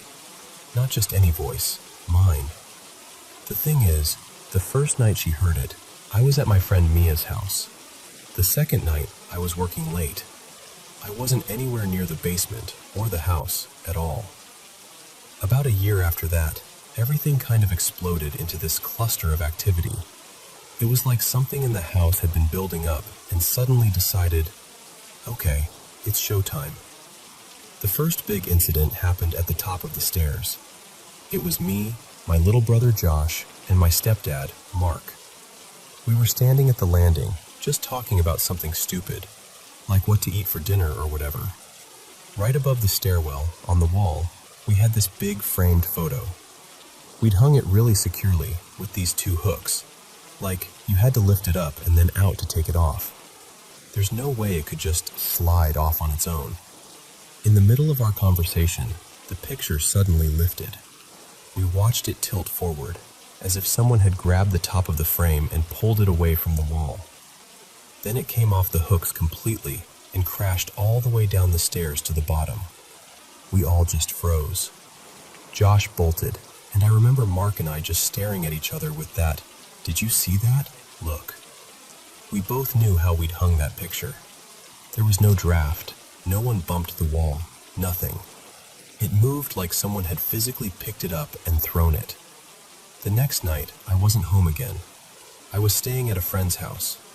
My mom, Lisa, and Mark were asleep downstairs in the living room, back when we had the couches pulled out into beds. We have these little hanging bells on the front and back doors that our dogs ring when they need to go out. They jingle in a really particular way when the door opens. Mark said he woke up because he heard the front door. Not just the bells jingling, but that heavy, recognizable sound of the door opening and closing. After that, he heard slow, heavy footsteps walking across the floor upstairs. Steady, human footsteps moving down the hallway. When he came back down, Mom was still half asleep. She said she hadn't heard anything. Not the door, not the footsteps, not even Mark running around above her. The night after that, things got even weirder. My mom and Mark were upstairs this time, watching TV in the loft. The dogs were lying next to them, totally calm. Out of nowhere, they both heard it. This clear sound of a little girl giggling downstairs. Not just a vague sound, a child's laugh. They looked at each other at the same time like, "Did you hear that too?" And then they both ran downstairs together. The downstairs was empty. No TVs on, no windows open, nothing. As they turned to go back up the stairs, they both heard these tiny footsteps on the stairs behind them, like a small person running up the stairs right on their heels. But when they turned around, nothing there. Later that night, when they went to bed, my mom was lying there in the dark, trying to fall asleep. Mark was next to her, already out. She said she suddenly heard heavy footsteps, like someone running, up and down the hallway upstairs. Not slow, not shuffling, full-on running. Mark didn't hear a thing. He still got up, walked the hall, checked the rooms. Same story. Nobody there, house locked up, dogs still asleep. 2 nights after that, it was my turn. And honestly, I think my experience might be the creepiest one, at least for me. Back then, my bedroom was upstairs, right at the end of the hallway, near the back door that opens onto this small balcony. I was in bed, scrolling on my phone, kind of in that half-asleep zone. The house was quiet. Everyone else was downstairs. First, I heard the bells on the back door jingle. Just once, like the door had moved. Then I heard slow footsteps coming up the stairs. You know that feeling when you're sure you're home with other people, but suddenly you feel alone? It was like that. The footsteps reached the top of the stairs and walked across the hall, right past my door, toward the back door. I heard the doorknob jiggle, like someone was trying to open it. It clicked a few times, like they were really trying, but the lock wouldn't budge. Then the footsteps came back down the hallway. They stopped near the light switches by the bathroom. I heard the click of the switches flipping on and off, over and over. It felt like it went on forever, probably 20, 30 times at least. But no lights came on. My room stayed dark. The strip of light under my door never changed. Then the footsteps went into the bathroom. I heard this soft rustling, like someone opening cabinets, moving things around, maybe going through drawers. Bottles clinking, something brushing against the counter. Then sudden silence. No footsteps leaving, no door closing, just nothing. A few minutes passed. It felt like an hour. Then I heard it, breathing, right outside my bedroom door. Not the house creaking, not the heater. Actual breathing, slow and heavy, like someone standing on the other side of the door with their face almost against it. I completely froze. My eyes were open, but I was too scared to move. My throat felt tight, and my eyes started to water. I remember silently crying because I didn't want whatever it was to know I was awake. The breathing stopped for a second. I thought maybe I'd imagined it. And then, clear as anything, I heard my doorknob turn. I heard the metal click, the latch shift, like the door was opening. But the door didn't move. No light came in, no shadow, nothing. It sounded open, but it stayed shut. I didn't sleep at all that night. After that, the intense stuff calmed down for a while. We still had the tilted pictures and the occasional footsteps, but it was quieter. Until about a year later, in the middle of our conversation, I saw a man walk past the doorway. He didn't look ghostly or transparent or anything. He looked solid enough that my brain didn't even immediately register him as wrong. He was tall, wearing a long dark coat and a kind of old-fashioned hat. Like a top hat, but not cartoonish. More like something from the 40s. He walked into the kitchen doorway, turned like he was heading toward the sink, and then kept going out of my line of sight. I stopped talking. My mom stopped too, at the exact same time. After a second, she turned around and looked toward the doorway and then back at me. I said, "Did you just see that?" And she said, "The man with the coat?" We both described him the same way. Tall, wearing a dark trench coat, some kind of hat, moving calmly, like he belonged there. Mark, meanwhile, saw nothing. He just said the air suddenly felt heavy and weird, like walking into a room where someone had just been arguing. Since that night, nothing big has happened. The pictures still tilt. Every now and then we hear footsteps on the vents or across the hall when nobody's up there. It's like whatever is here is quieter now, but not gone. I don't know if it's Frank, the original owner, or someone else, or maybe even more than one someone. I don't fully understand what we've been experiencing, but I'll be honest with you. Even on the calmest nights, when the house is quiet and everything seems normal, there's still this feeling. Like somewhere in the hall, just out of sight, that man in the coat might still be walking by.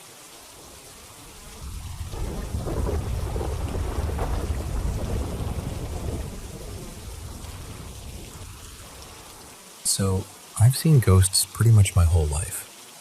That's just kind of been my normal. But this one still makes my stomach drop when I think about her. This all happened, almost 10 years ago now. I don't even live in the same country anymore, so I'm sure some details are a little fuzzy. But to the best of my memory, this is my creepiest encounter. I was 17, and my mom was driving my friend Sam home one night. It was late, one of those quiet stretches of road where the streetlights are way too far apart. We were just talking about school and music, nothing special, when I saw her. Right at the edge of the road, in our headlights, there was a woman.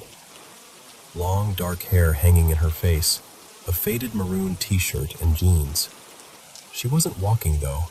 She was crawling out toward the middle of the road. I remember sitting up straighter, getting ready to say something like, "Mom, is she okay?" But as we got closer, everything felt wrong. My mom's face didn't change. Sam didn't react at all. No one slowed down. No one gasped. It was just me, staring at this crawling woman in the headlights as we drove right past her like she wasn't there. And as we passed her, she turned her head toward me. I realized I was the only one who could see her. We kept going, and I just sort of swallowed it and shrugged it off. At that point, seeing ghosts wasn't new to me. I'd been seeing them for as long as I could remember.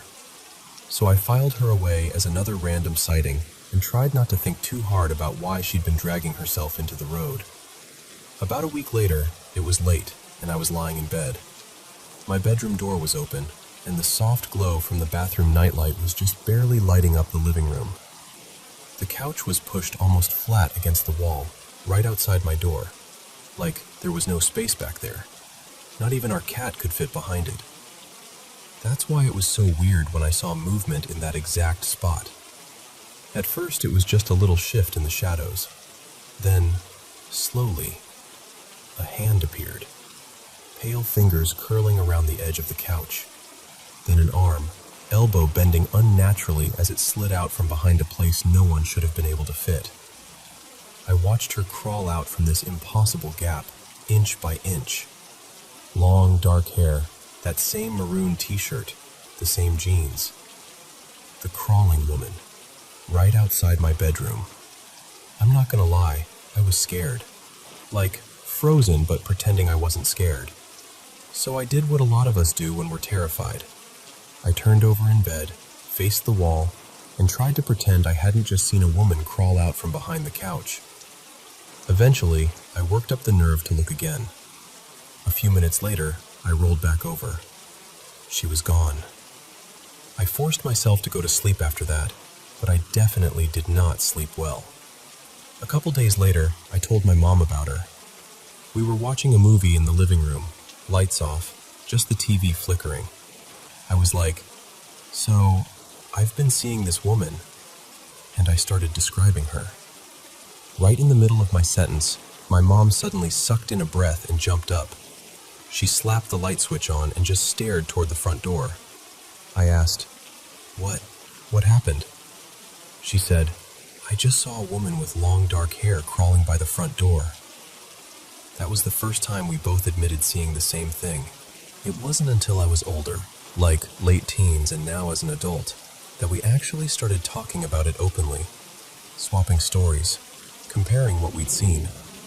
And yeah, sometimes we see the exact same spirits. We've moved a lot over the years. Different apartments, different houses, different cities. For anyone thinking carbon monoxide, trust me, I appreciate the concern, and I always tell people to check their detectors because that stuff really can kill you. But in our case, it doesn't really add up. All see the same ghosts in completely different locations, sometimes years apart. Anyway, the crawling woman. We both saw her, and she was creepy in that kind of The Grudge or The Ring way, except she always had jeans and that t-shirt. Not a long white dress or anything dramatic, just unsettlingly normal clothes. Now, I don't usually get recurring nightmares. Even the scary dreams I do have, I'm rarely scared inside the dream. It's more like I wake up and go, "Wow, that was messed up," and then move on with my day. But one night, I had a dream about her. And that one got under my skin. In the dream, I was in the basement of my childhood home, hanging out with friends. We were playing video games, being loud, doing the usual teen stuff. Then there was this noise from upstairs, one of those sounds where everyone goes quiet at the same time. We all looked at each other, freaked out, and bolted for the stairs.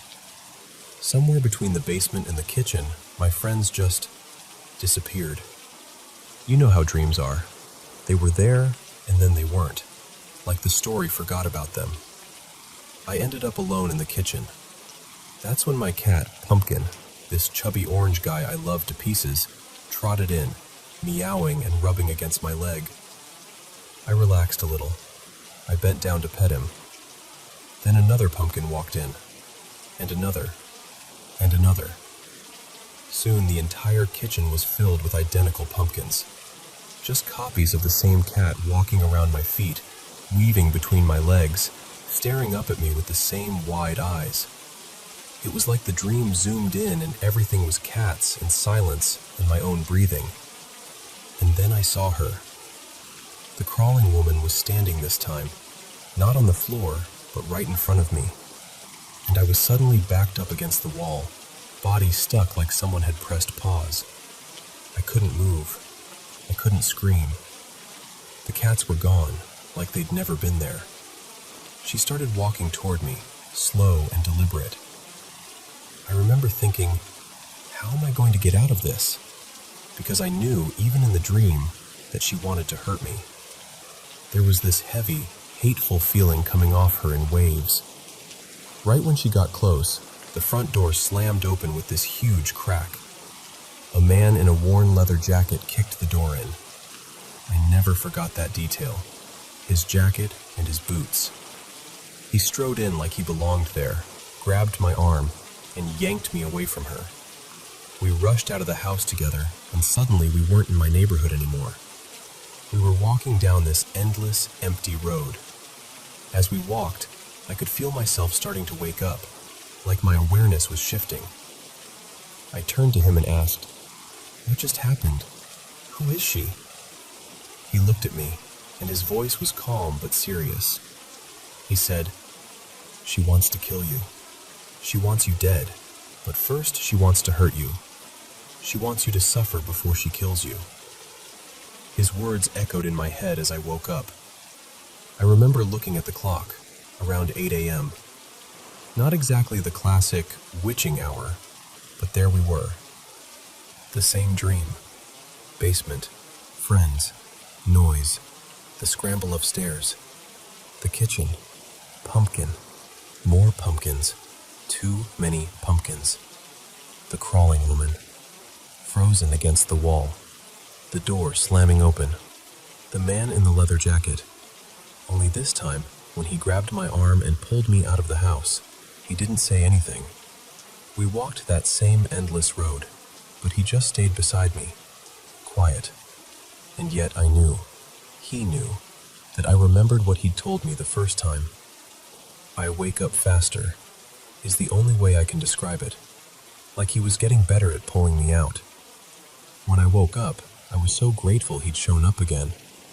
This random stranger in my dream who felt not random at all.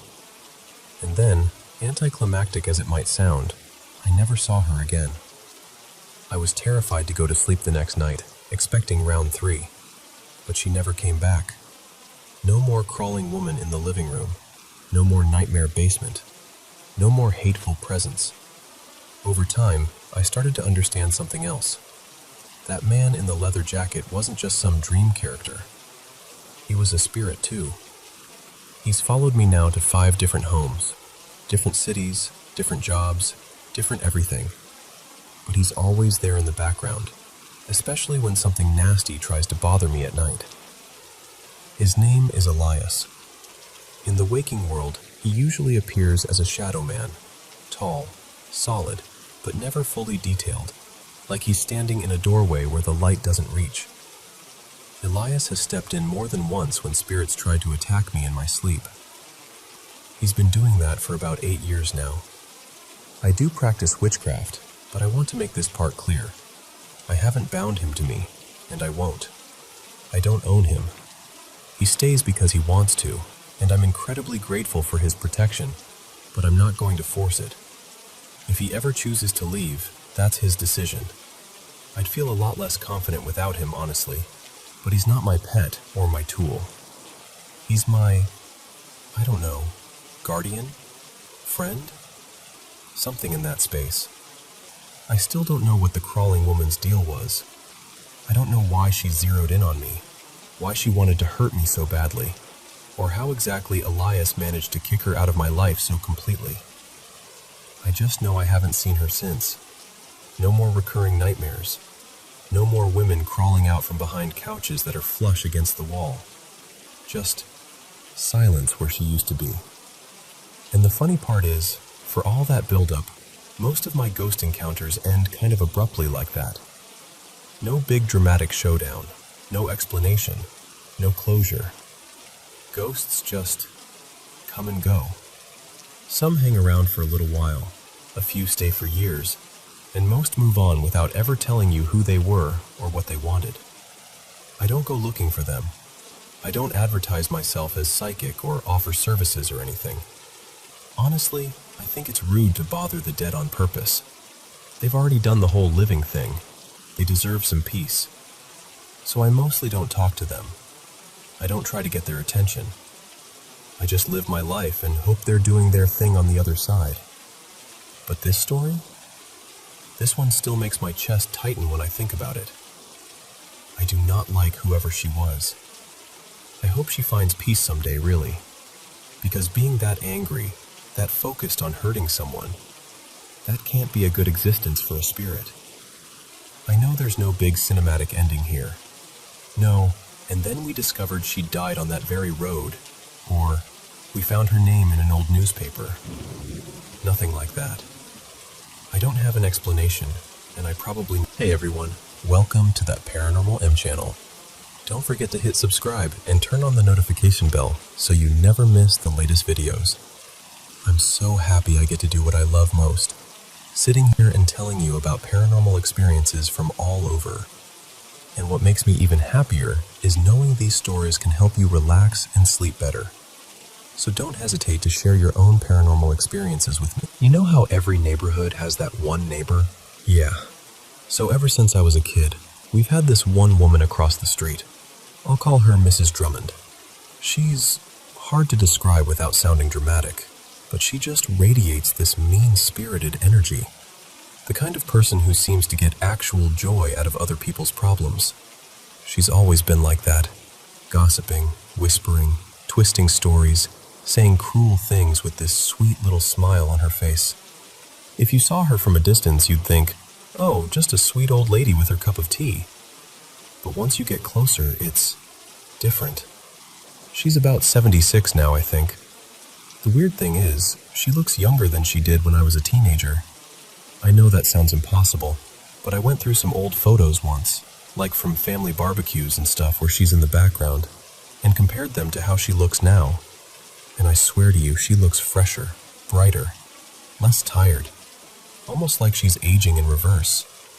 My family still invites her over sometimes for tea. I think they just like the drama, honestly. The gossip. I never understood it. As a kid, I was terrified of her, and I couldn't even explain why. It was just her vibe. You know when someone walks into a room and the air feels heavier? That was her. Anyway, let me tell you about the Clovers. In the summer, she likes to sit in my backyard. She'll just stare at the grass, super quiet, like she's watching something only she can see. After about 15-20 minutes, she'll suddenly go, "Oh, I've got a little present for you." And every single time, she hands me a 4-leaf clover. Now, that'd be cute if it was once or twice, but she does this constantly. And it's not just one clover. If you look around where she was sitting, there'll be a little pile of them. 8, 10, sometimes more. All 4-leaf clovers. Every time. I don't even know how that's statistically possible. It's like the grass just gives them to her. So when I was about 16, I was going through a really rough patch. You know that age where everything feels heavy and permanent even though it isn't? I remembered the clovers and thought, okay, maybe I'll just keep one. For luck. Whatever. I picked one she'd given me and tucked it into the little clear pocket in my wallet, the one where people usually put a photo. For a few days, I carried it around everywhere. And then one night, I was sitting alone and it hit me. This came from her, from Mrs. Drummond. And suddenly it didn't feel like a good luck charm anymore. It felt wrong. So I took my wallet, walked down to this little river near my place. It's more like a wide stream, really. And I pulled the clover out. I remember holding it between my fingers and thinking, okay, that's it. I'm done with this. And I threw it into the water. I didn't do it secretly or anything. 2 of my friends were with me, Marco and Tess. They watched me throw it in. We even joked about it on the way home, like, "There goes your cursed clover, dude," that kind of thing. The next morning, I was getting ready to go out. I opened my wallet to grab some cash, and there it was. The same clover, in the same pocket. I can't even explain the feeling. It wasn't like a jump scare. It was that slow, sinking cold that starts in your chest and moves outwards. I just stared at it for a few seconds, thinking, no way. I'm misremembering. I must have mixed it up. Maybe I had two. But instead of freaking out with me, they kind of backed off. You know that awkward laugh people do when they're scared and don't want to be? They kept saying, "You probably just grabbed a different one," or, "You're being paranoid, man." I knew they didn't believe what they were saying. Or maybe they did and just didn't want to consider the other option. That clover haunted me. I kept my wallet in a drawer after that because I didn't even like having it near me. A few days later, I took the clover out, put it on a ceramic plate, and burned it with a lighter. I watched it turn to ash. After that, it never showed up again. But the way I felt in those days, that stuck with me. Fast forward about 8 years. Life moved on. I moved out for a while, then ended up back in the same house. Mrs. Drummond was still there, still weirdly youthful, still sitting in the grass in summer. One afternoon, about 3 years ago, something strange happened. I was walking home, just minding my own business, when a woman stopped me on the sidewalk. She was wearing a long, dark coat and a niqab that covered most of her face, just her eyes visible. I'd never seen her before. And she said my name. Not, "Hey you," or "Excuse me." She said my name, clearly, like we knew each other. Then she started talking like she knew my whole life. Details I don't remember ever telling a stranger. Things about my family, about the house, about the street. I don't know why, but instead of asking, "Who are you?"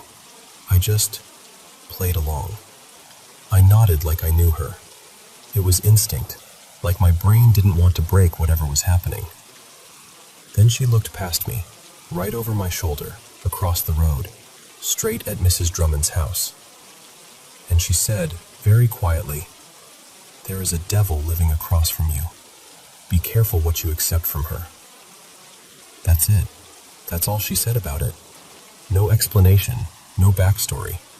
She just told me to be careful, then blessed me under her breath and walked away. I never saw her again. For a while, I tried to rationalize it. Maybe she was confused. Maybe it was some strange prank. I don't know. I pushed it to the back of my mind. Life was normal again. Nothing strange happened. Until a few nights ago. So, my friend, let's call her Lena, lives a few doors down. She's one of those people who has her life together. Works as a nurse, runs marathons, doesn't drink or do drugs. Super grounded, you know? Lena and my neighbor had always had this weird little connection. Like Mrs. Drummond seemed to like her more than most of us. For Lena's birthday, my neighbor gave her a pair of earrings. Small, old-fashioned things. Silver with little green stones that looked like tiny leaves. I remember Lena showing them to me and saying, "They're not really my style, but it's sweet of her," and laughing. She wore them that night. Everything seemed fine at first. We all went home. I went to bed. Around 4 in the morning, I woke up for no real reason and wandered to the window, just to look out. You know how sometimes you just feel like looking outside? Like something pulled you there? I saw Lena on the street. She was still in the clothes from the party, hair messy, those earrings glinting in the streetlights. She was going from door to door, knocking, talking to whoever opened. I couldn't hear what she was saying at first, so I opened my window. She was asking people to take her for a drive. People were confused. Some turned her away, some just closed the door. It wasn't angry, it was more like unsettled, because everybody here knows her as calm, polite, super composed. The next night, it got worse. I looked out again and could see her through her bedroom window. She kept climbing in and out of it, over and over, out onto the little ledge, back in, out, in, for almost an hour. No obvious reason, just this restless, frantic movement, like she couldn't settle in her own skin. At that point, I was really worried. I called her parents. They live about 30 minutes away, but they came as fast as they could.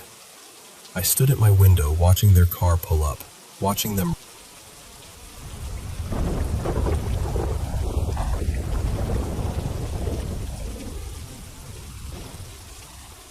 Zoe, let me just talk to you like we're sitting at a kitchen table together, okay? When I was a kid, I was really into anything supernatural. Ghosts, strange lights, stories about other worlds. Part of it was because I used to see things out of the corner of my eye all the time. Little shadowy figures, flickers of light, shapes that didn't quite make sense. So I grew up pretty open to the idea that there's more going on than what we usually see. When I was about 10, my dad, Mark, noticed how obsessed I was getting with this stuff. One evening, he called my younger brother, Leo, and me into the kitchen. I still remember the sound of the chairs scraping on the linoleum floor as we sat down. He looked really serious and said, "You have to promise me you won't tell anyone about this. Not yet." This was before people talked openly about aliens on podcasts and documentaries like they do now. Back then, it was way more likely that people would just call you crazy. He took a breath and said, "When I was 7, something happened to me. Back when I was growing up in a little town outside Winnipeg, he told us it was the middle of the night. He'd gotten up to use the bathroom. The hallway light was off, and only this faint glow from a street lamp outside was sneaking through the curtains. As he walked past the short staircase that led down from the bedrooms to the living room, maybe 4 or 5 steps, something caught his eye. He turned his head and froze. At the bottom of the stairs, he saw 3 short beings. He said they were a pale, translucent bluish green, almost like they were made of light and fog at the same time. Their heads were large, their eyes big and black, and their bodies were thin. The one in the middle wore something that looked like a kind of vest or harness, and for some reason that made my dad feel like that one was in charge. Now, this is the part that always gives me chills. He said he suddenly started hearing a voice, but not with his ears. He said the voice didn't sound male or female. It was just clear, pure. And he heard it right in the middle of his forehead, in that spot people sometimes call the third eye. It kept repeating, in perfect clarity, "We are not here to harm you. We are not here to harm you." Over and over. Calm. Firm. He told us it was the clearest he's ever heard anything in his life, before or since. What surprised him most is that he wasn't really scared. He said he actually felt excited, curious. He realized he could talk back to them the same way. So, without moving his lips, he asked in his mind, "Will I ever see you again?" And he said they replied, "We will let ourselves be known." Right after that, he said there was a flash of light, not blinding, just sudden, and the 3 beings seemed to fold into a single glowing cube, floating in the air at the bottom of the stairs. Then the cube shrank smaller and smaller, like a pixel disappearing, until it was gone. And just like that, the stairwell was empty again. As a 10-year-old hearing this, I was spellbound. Of course I believed my dad. He's one of the most level-headed, grounded people I know. I carried that story around like a secret treasure. When I was about 12, I made the mistake of sharing it at a friend's birthday party. I thought everyone would be amazed. Instead, one of the kids just laughed and said my dad was delusional. A couple of others joined in. I remember my face getting hot, and I laughed it off in the moment, but inside it hurt, a lot. because they weren't talking about some random stranger. They were talking about my dad. My dad has two brothers, my uncles, Daniel and Chris. Years later, I asked them about it separately, and they both confirmed the same basic story with their own details. My uncle Daniel, the youngest, told me he woke up that night and saw a strange glow through the crack of their bedroom door. It was open just a little. He saw 3 small shapes in the hallway, and he could tell they weren't adults. He said he got so scared he pulled the blanket over his head and stayed like that, trembling, until he fell back asleep. My Uncle Chris, the oldest, said he woke up too. He actually got out of bed and went to the doorway. He remembers standing there, watching the scene as my dad stood frozen near the top of the stairs, staring down at something. He said he knew it wasn't normal, but he couldn't make himself say anything. He just watched. The next morning, my dad told their mom, my grandmother Elena, what he'd seen. He was probably expecting her to tell him it was just a dream. Instead, she quietly said something that stunned him. She told him, "They were in my room too, at the foot of my bed." And then she added that it wasn't the first time she'd seen them. My dad and his brothers were apparently in such shock that morning that they just sat at the table, eating their cereal in silence. No teasing, no bickering. Just 3 boys staring at their bowls. My Uncle Chris remembers looking out the window and telling my dad there was some kind of strange light or craft hovering above the neighbor's house. He described it like a bright, silent, glowing shape, just hanging there in the sky. But my dad said he didn't even go look. He was still too busy trying to make sense of what had happened in the hallway. I've checked this story with both uncles at different times, and the core of it always lines up. Same night, same house, same beings, different angles. My grandparents' house always felt different, even to me years later. There was a particular energy in that place. My grandmother used to say, "This is a blessed house," and she meant it. She was religious, and in her mind, whatever was visiting, the house was still protected. Safe. A lot of strange things have happened in my family, to be honest. Odd experiences, dreams that came true, strange lights, that kind of thing. I've had my own share of weird moments that I can't neatly explain away. I'm at a point in my life now where I feel ready to start sharing more of these stories. Part of me hopes that by talking about them, someone else who's had something similar happen won't feel so alone or so crazy. You can call it whatever you want: aliens, spirits, hallucinations, visitors, or just an unsolved mystery. I know how it sounds, I really do. But I also know my family. I know my dad. I know my uncles. I know my grandmother. 4 people, all telling the same story from different angles, for decades. So when people say, "Your dad must be delusional," I think back to those quiet, serious faces around a breakfast table. 3 boys and their mother trying to process something they didn't have words for. And I think, there's more to this world than we understand. Anyway, that's one of the stories. Maybe I'll share more with you another time.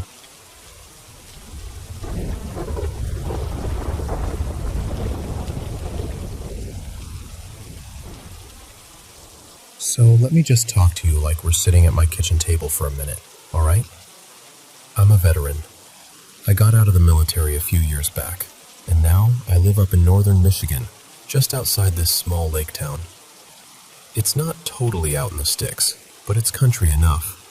Long stretches of road, big pieces of land, a few farms, and neighbors you only really see when the snowblower breaks down. These days my life is pretty quiet. I've got kids, a wife, a mortgage, the usual.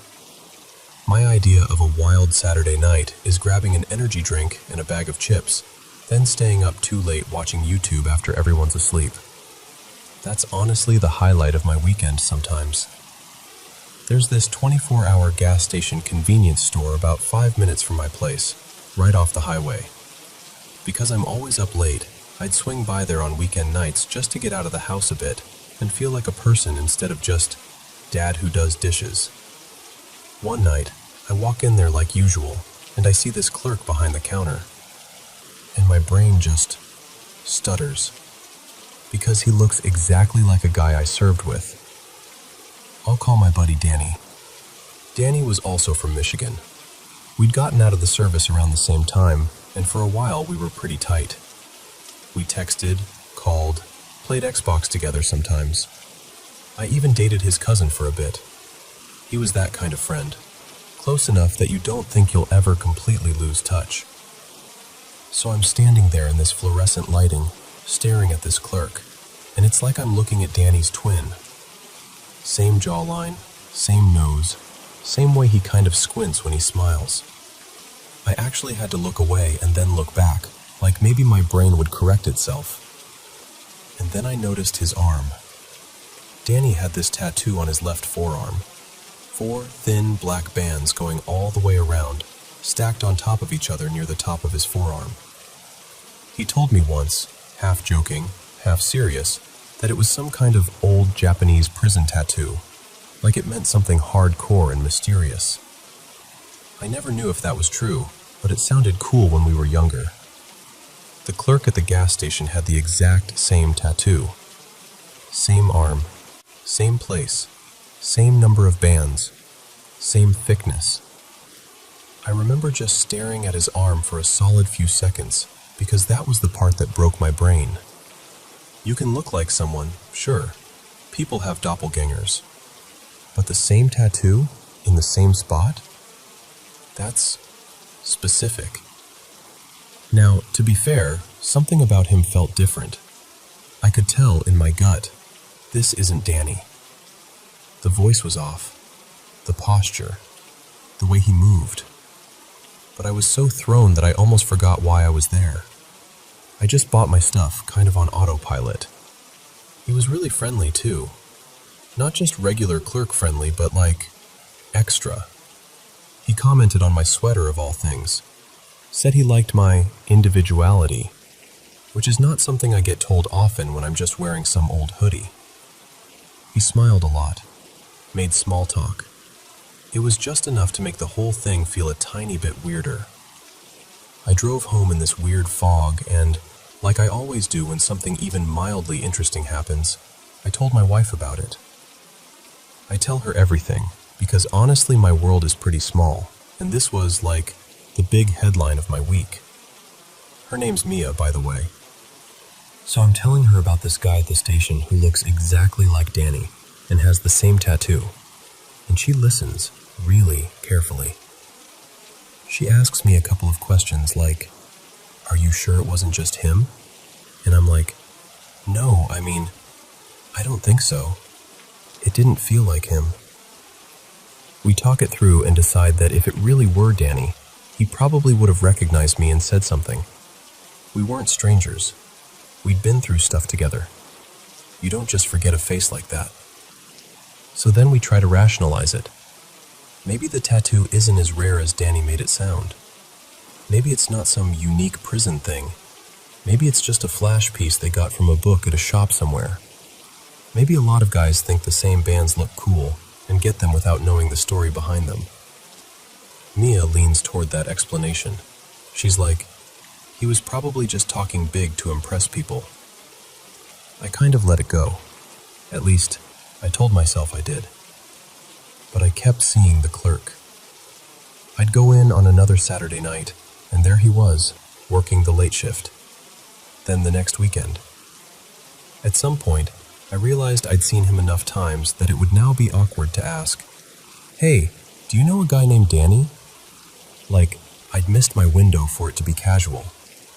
Still, he always felt just slightly off. Not creepy, just off. Familiar in a way that made my brain itch. Eventually, I couldn't shake it. So one night I decided, all right, let me just look Danny up, see what he's been up to. Maybe he actually moved up here. Maybe this is all a big coincidence and also not a coincidence. I looked him up online, and that's when I found out that Danny had died. Not years ago, not some distant tragedy. He'd passed away about a month before I went searching for him. I just sat there staring at the screen. You know that feeling where your stomach drops out? That slow, hollow feeling? I had that. Danny was a good friend. He wasn't perfect, none of us were, but he was a solid guy. And I didn't even know he was gone. I didn't call. I didn't go to the funeral. I was just living my boring little life while his ended. I found his obituary page and left a message there, some clumsy attempt at a goodbye. Then I just sat in my chair and cried, quietly. My house was asleep, and I was mourning someone in the glow of a laptop screen. After that, it felt wrong not to tell the clerk. Even if it turned out he didn't know Danny at all, I kept thinking, what if he does? What if they're cousins or old friends or something, and I've been walking in here every weekend standing across from a guy who deserves to know? So I decided, next Saturday, I'm going to bring it up. I'll ask him if he knows Danny. If he doesn't, okay, I'll walk away feeling a little stupid, but at least I tried. If he does, maybe I can tell him what I knew about Danny, and we can share a moment or something. Saturday rolls around. I drive out to the station. It's late, like usual. He's not there. No big deal. People get days off, shifts change. I figure I'll just catch him another night. On my way back home, it's about 2 a.m. The roads are mostly empty. It's that weird, quiet time of night when everything feels a little bit unreal. I'm driving down my road, thinking about Danny, replaying old memories, and that whole thing with the clerk. Then my headlights catch someone up ahead. There's a man standing near my house. Not at my mailbox, not in a driveway, just there, on the side of the road, wearing a long coat that hangs down almost to his knees. Not quite a classic trench coat, but that's what my brain calls it. He's facing the road, facing me. My headlights hit him full on, and I can see just enough to know he's not one of my neighbors. At least, not anyone I recognize. His hands are down at his sides. No phone in his hand. No dog on a leash. No car pulled over nearby with the hazards on. Just a man, at 2 a.m., standing in the dark outside my neighborhood. I slow down. I don't know why, but I do. Part of me is thinking, is he okay? Does he need help? Another part of me is thinking, this is how people get murdered in movies. I ease past him, trying to get a better look without being too obvious. He doesn't move. Not a wave, not a step, nothing. Just watches my car go by. When I finally pass him, I get this surge of anger mixed with fear. I'm a grown man, a veteran, a dad. I've dealt with worse than some guy standing on the side of the road. So I think, screw this, and I stomp on the brakes. The car lurches to a stop. I look up at the rearview mirror, expecting to see him lit red by my brake lights so I can throw it in reverse and ask him what the hell he's doing out here. But there's nothing in the mirror, just the empty road behind me, glowing in red. Now, distance-wise, I should have still been close enough to see him. I wasn't flying by. I'd slowed down as I approached him. There's no ditch deep enough for him to vanish into, no big trees right there to duck behind, no driveway he could have sprinted into without me noticing. And I'm just sitting there with my foot on the brake, feeling this cold, prickly sensation crawl up my back. I actually thought about backing up and looking more carefully, but then I had this other thought. What if I'm overreacting? What if it's just some teenager waiting on a ride? I don't want to be that weird old guy who jumps out of his car and starts interrogating kids at 2 a.m. So I talked myself down, took my foot off the brake, and drove home. When I got inside, I told Mia everything. Every detail. The missing clerk, Danny's obituary, the guy standing on the road. This time, She didn't try to rationalize as much. She just got quiet. I could see in her face that something about it bothered her on a deeper level. She didn't say, "That's nothing." She just worried. I told her I was thinking of driving down to visit Danny's grave. It felt like something I needed to do. Say a proper goodbye. Pay my respects. Every time I picked a day and told her, though, something would come up. She'd make plans, or forget I'd mentioned it and schedule something else, or suddenly really need my help with something at that exact time. At first, I thought it was just bad timing, but after the second or third time, I started to suspect that, deep down, she didn't want me to go. Like she had that same bad feeling she used to get about houses when she was a kid, and didn't even realize she was acting on it. After that night with the man in the coat, I never saw the clerk again. Not once. And listen, I don't have a big life. I don't drive to the next town over just to see what's there. I go to work, I come home. I run errands in the same little circle. That gas station is part of my routine.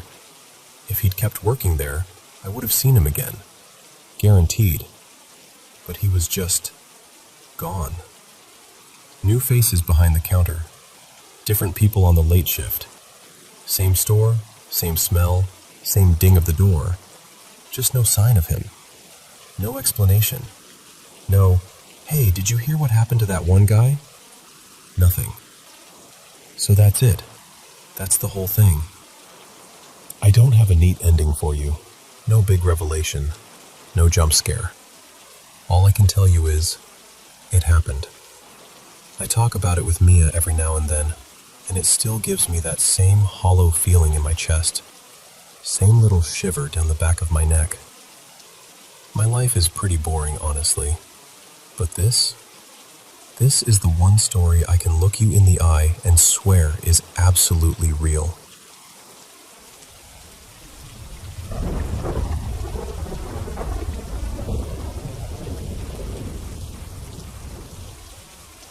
So, I want to tell you about something that's been hanging around my fiancé for years. I'm not totally sure what I believe about ghosts and all that, but whatever this is, it seems to follow him, not the place. And honestly, that's what freaks me out the most. Back when Liam still lived with his parents, weird stuff would happen all the time in their house. But when he finally moved out on his own, everything just stopped. For a couple of years, nothing. No strange noises, no weird dreams, no little coincidences. Then we moved in together, and it all started again. The first story he ever told me about it was from when he was a teenager. One night, he had this awful nightmare. He woke up all shaky, and when his eyes adjusted, he saw a woman standing in his bedroom doorway. He said she looked completely out of place, like she was from another time. She was wearing this pale blue summer dress, almost like something you'd wear to a picnic. The fabric hung just below her knees, and her hair was long and dark, but he couldn't make out her face clearly. She was just watching him. He pulled the blanket over his head like a little kid and eventually forced himself back to sleep. The next morning, he's in the kitchen with his dad, Mark, and Mark goes, super casually, "Hey, I had a weird dream last night. I dreamt there was this woman standing over you while you were sleeping. She was in one of those light blue dresses, like from the 70s or something." Same dress, same woman, and Liam hadn't told him a thing yet. That was the first time he really thought, okay, something is definitely off here. Another time, when he was still living there, he and his dad were downstairs in the basement, just hanging out. They weren't doing anything creepy, just playing pool and listening to music. In the corner of the room, his little nephew had left one of those toy police cars, the plastic kind that lights up and plays siren sounds when you press a button. It had been sitting there for hours, not touched, not moved. In the middle of their game, the thing suddenly lights up, siren blaring, and slowly rolls forward from where it was parked against the wall. It didn't just wobble a little and fall over. It actually rolled across the floor toward them. No one else was home. No windows open. No fan blowing. They both just froze and watched it until it stopped near the foot of the stairs. Mark walked over, picked it up, and just went, "Huh, guess the batteries kicked back in," and put it back. But Liam said he could tell his dad didn't really believe that. Fast forward a few years. Liam and I finally get our own place, a small 2-story townhouse.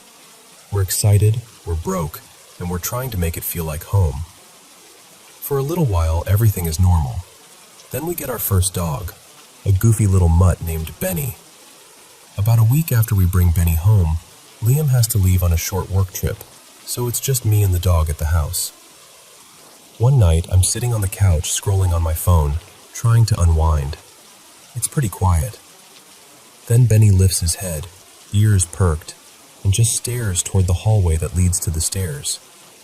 At first, I think he's just hearing the neighbors, but then he stands up, starts growling, real low at first, and walks over to the bottom of the stairs. Our upstairs linen closet is right at the top of those stairs, and he's locked in on it like a laser. He starts barking, full on, non-stop, at that closet. I'm alone.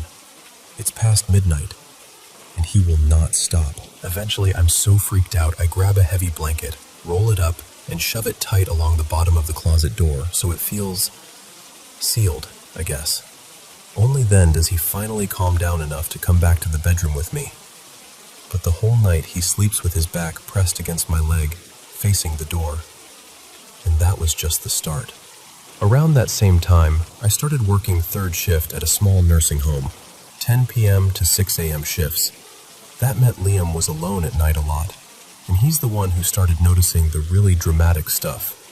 Our townhouse is pretty open. When you walk in, the living room and kitchen kind of share the same space, with just a counter dividing them. The fridge sits right at the edge of the kitchen, close to the counter. One night, Liam's home alone, sitting at his desk that faces the living room, gaming with his headphones on. Out of nowhere, he hears this loud thud, thud, thud behind him. He turns around just in time to see 2 boxes of cereal and a bag of rice that had been sitting on top of the fridge flying off, literally moving through the air and landing near the oven, a good 4 or 5 feet away from where they were. Not sliding, not tipping over, thrown. He told me he paused his game, just stared at everything on the floor, and said out loud, "Okay, that was not cool." About an hour later, he's still on edge, but trying to pretend it's nothing. The laundry area is in this little nook off the kitchen. We keep a plastic laundry basket on top of the dryer because there's not much space. He hears another loud bang, goes to check. The laundry basket is on the floor, about a foot in front of the dryer. No one's touched it. The dryer wasn't running. There's no reason it should have bounced or fallen that far. He said that was the moment he stopped trying to talk himself out of it. A few nights after that, something happened that really got to him. We usually sleep with some kind of light on. Sometimes it's a little lamp, sometimes it's the closet light. That night, we left the closet light on and forgot to close the closet door before going to bed. Sometime in the middle of the night, he wakes up. You know that hazy, half-awake state where you're just trying to figure out what time it is? He rolls over, grabs his phone, and as he's doing that, he catches movement out of the corner of his eye. He says in the thin strip of light from the closet, he sees a figure, tall, still, standing in the corner of the closet, just inside the doorway. It looked like someone was leaning slightly forward, peering out at him, like they were deciding whether to step into the room. He couldn't see a clear face, just the outline of a woman, that same kind of old-fashioned dress shape, almost brushing her knees. He blinked, and she was gone. He didn't wake me up. He just lay there, staring at the closet until the sun came up. The next morning, he told me, and as he's describing her, how the dress hung, the way she stood there watching, I realized she sounded exactly like the woman he'd seen in his parents' house all those years ago. The same presence that his dad had dreamed about over him. That's when it really hit me. This isn't just a creepy house thing. At this point, I honestly don't know if it's the places that trigger it, or if something is attached to him specifically, or if it's some weird, shared imagination thing. I don't have a neat explanation, and trust me, I've tried to find one. All I know is, wherever Liam goes, the strange stuff seems to find him. And sometimes, late at night, when Benny suddenly lifts his head and stares at the hallway for no reason at all, I catch myself wondering if she's standing there, watching.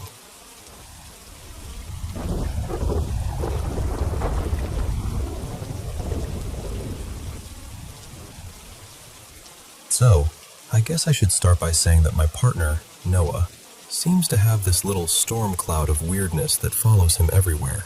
We've been together for 3 years now, living together for about 2.5. And honestly, the strange stuff was happening long before I came into the picture. It just didn't stop when I did. Back when Noah still lived with his parents, they had a lot of odd things happen in that house. But the moment he moved out for college, everything went quiet. No noises, no shadows, nothing. Then we got our place together, and it was like someone flipped the on switch again. The first story he ever told me was from those early days at his parents' place. One night, he had this really vivid nightmare and jolted awake. When he opened his eyes, there was a woman standing in his bedroom doorway. He said she looked solid, not like a shadow or anything. She was wearing this pale yellow sundress, the kind you'd wear in late spring, and her hair was long and dark, hanging forward a bit so he couldn't see her face clearly. He just lay there, frozen, staring at her. Then he blinked, and she was gone. He figured it was sleep paralysis or his brain playing tricks on him. The next morning, he went downstairs, and his dad, Mark, looked exhausted. Over coffee, Mark told him he'd had a weird dream that same night. In his dream, there was a woman standing over Noah while he slept, leaning over him like she was checking if he was breathing. Mark described her dress, her hair, even the way she stood, and it was exactly the same as what Noah had seen. Noah hadn't told him a thing yet. Another time, when he still lived there, Noah and his dad were downstairs in the den throwing darts and talking. The TV was off, no music, just them joking around. In the corner of the room, there was one of those little kids' light-up toy trucks Noah's nephew had left behind. It had been sitting there all evening, totally still. In the middle of their conversation, the truck suddenly lit up, made that little revving noise, and rolled itself across the floor toward them. No one had touched it. No air vent was blowing on it. The windows were closed. It just went. Mark apparently just said, "Nope," picked it up, and took the batteries out right then and there. After Noah moved out on his own for a while, all of that stopped. No strange dreams, no toys moving, nothing worth mentioning. It was quiet for a couple of years. Then we signed the lease on our townhouse, and the quiet ended. About a week after we brought home our first dog, a goofy little mutt named Riley, Noah had to leave on a short work trip. So it was just me and Riley in the house one night. I was lying on the couch, half watching some crime show, when Riley suddenly hopped up, fur on his back standing straight up, and started growling. Not just a little woof, this low, steady growl that I'd never heard from him before.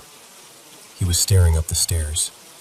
I muted the TV and listened, thinking maybe someone was in the hallway or outside. Nothing. Riley slowly walked to the bottom of the stairs, still growling, and then started barking like crazy at the hallway closet at the top. I followed him up, heart pounding, but trying to be rational. I opened the closet, checked the shelves, pushed the coats aside. Nothing. Just our jackets and a box of Christmas decorations. I told him, "See, there's nothing there," and closed the door. Things escalated that same week. At the time, I had just started working overnight shifts at an assisted living facility. That meant Noah was home alone most nights, and he'd usually stay up late gaming in the living room. Our place is pretty open, kitchen and living room all in one space with just a counter between them. The fridge is to the right, kind of near that dividing counter. One night, Noah said he was in the middle of a game when he heard this rustling sound behind him, like plastic crinkling. He thought Riley was into something, so he turned around and saw 3 bags of chips fly. literally fly off the top of the fridge. Not just slide off. He swears they went out and forward, like someone had grabbed them and tossed them toward the stove. They landed a good 5 or 6 feet away, near the oven.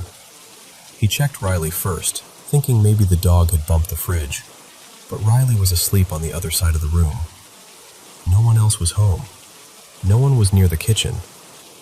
About an hour later, he heard another thump from the laundry nook. We keep a plastic laundry basket on top of the dryer, and he said he watched, from his desk, as the basket slid to the edge and then popped off like it had been pushed. It landed on the floor about a foot in front of the dryer. At that point, he paused his game, walked through the townhouse, and turned on basically every light. A few nights after that, something happened that really stuck with him. We usually keep a light on when we sleep, sometimes a small lamp, sometimes the closet light, just so the room isn't pitch black. That night, we accidentally left the walk-in closet door partly open, with the closet light on. I slept straight through the night, but Noah didn't. He told me he woke up around 3 in the morning. You know that heavy, groggy feeling when you're half awake? He rolled over to check his phone on the nightstand. As he turned, from the corner of his eye, he saw someone standing in the closet. The door was open just enough that he could see into the corner, and he said it looked like a person pressed into the shadows, their head slightly tilted, just watching. Not moving, not coming closer, just there. He said he froze for a second, and in that split second, it was so real that he started to say my name, thinking maybe I was up looking for something. Then he realized I was right next to him in bed, breathing deeply, fast asleep. He blinked, turned his head fully toward the closet, and whatever he'd seen was gone. Just our clothes and a pile of shoes. He didn't wake me up that night, but he told me in the morning, and I could see how shaken he was. Noah's not the type to jump at every little thing. If anything, he's annoyingly logical about stuff. But that really got to him. Since then, it's like there's this pattern. The really strange things, the ones I can't explain away with drafts or old wiring or a creaky building, they always seem to happen around him. When he's alone in the house, when he's the one waking up at night, when he's the one people dream about. I don't know if it's the house. We've moved once since then, and little things still happen. I don't know if it's something attached to him, or something that just notices him more.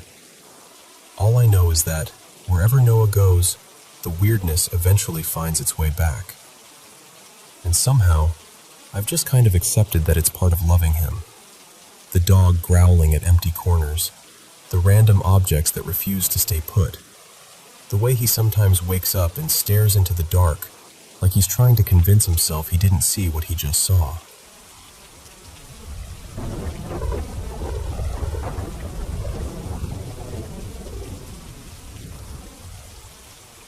So, a few nights ago, I had this dream that felt so real, it kind of stayed with me all day after.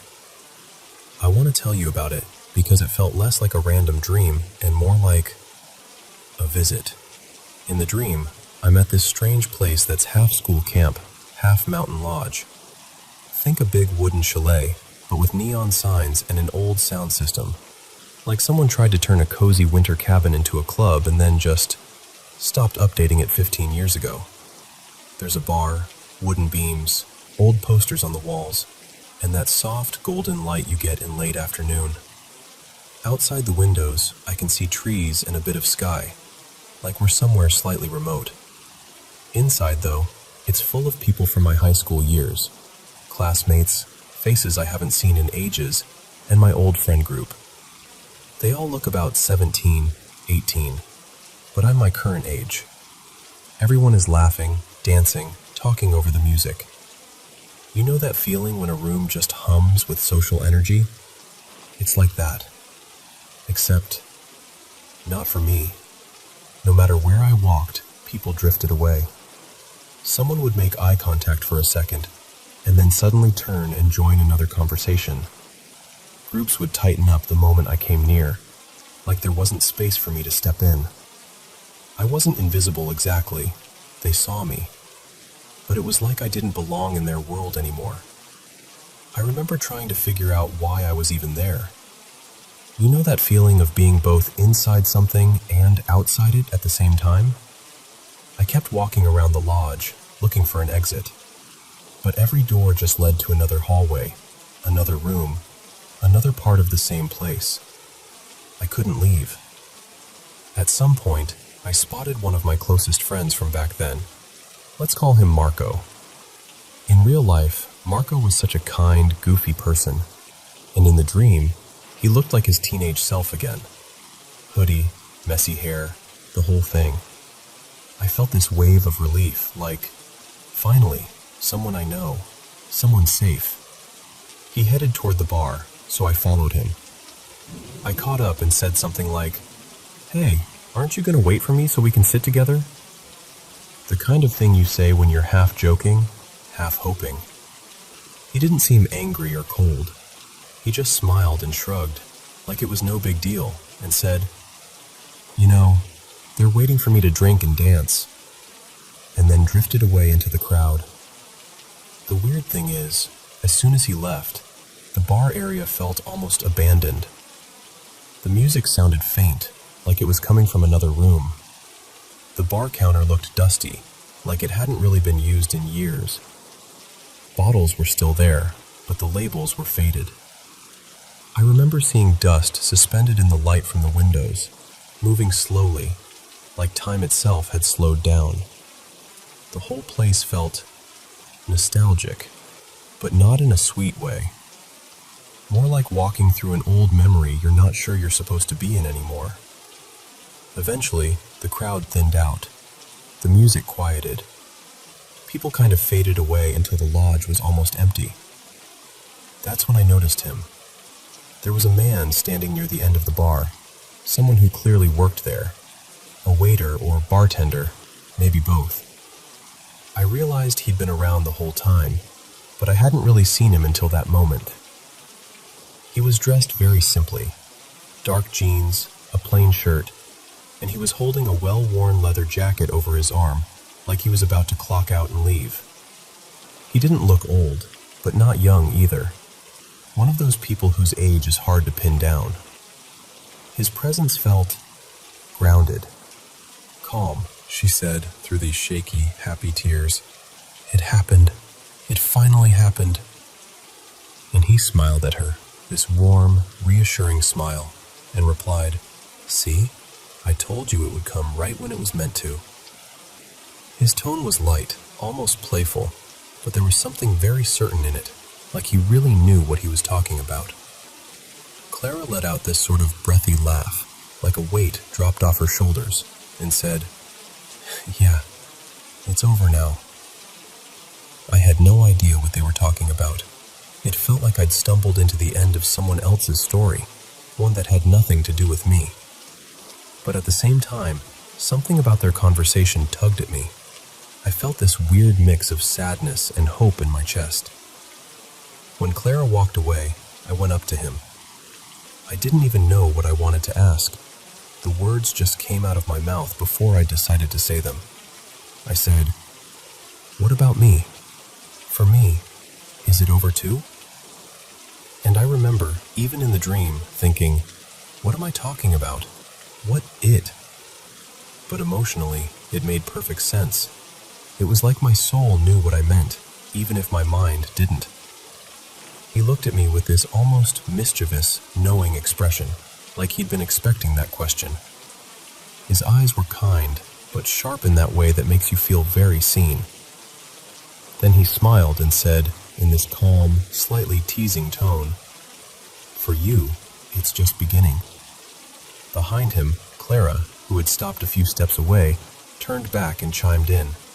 "See? I told you." Like she somehow already knew this about me too. His energy was hard to describe. He wasn't flirty or dramatic. He felt like someone who has watched your whole life unfold from a distance and still likes you, still believes in you. There was something almost messenger-like about him. Not quite human, not in a scary way, but in that way where you feel like you're talking to someone who understands more than they're saying. I asked him, "Are you leaving?" He nodded a little and said, very matter-of-factly, "Yeah, I'm leaving on Friday." I don't know why, but that specific detail stuck with me. Friday. It felt important somehow. Then I asked, "Will I see you again?" He paused, like he was choosing his words carefully, and then with a little grin, he said, "A lot of people say they meet me once in their life, and once on a screen." I frowned and repeated, "On a screen?" He smiled wider and said it again, almost like a line from a movie he'd delivered 1,000 times. Once in their life, and once in a movie. He said it twice, the same way both times, like the repetition itself was part of the message. I had this strong feeling that I should recognize him, like when you see an actor playing a new role, but you can't remember which film you saw them in. That sense of, I know you from somewhere. I kept trying to place him, but nothing came. After that, we just looked at each other for a second, and then we hugged. And it wasn't awkward or formal. It was the kind of hug you give someone you've known forever, someone you trust completely. There was so much comfort in it. I felt safe and seen and oddly encouraged. I think he said something to me after that, something gentle that nudged me toward waking up. I don't remember the exact words, only the feeling. "It's okay to go now. You can wake up." And then I woke up. When I opened my eyes, I had this really strong sensation that I had just met someone important. Not just a random dream character, but someone I was supposed to meet. I kept thinking, I should know who he is. I should understand what he was trying to tell me. Even now, I can't fully explain it, but that sentence keeps echoing in my mind.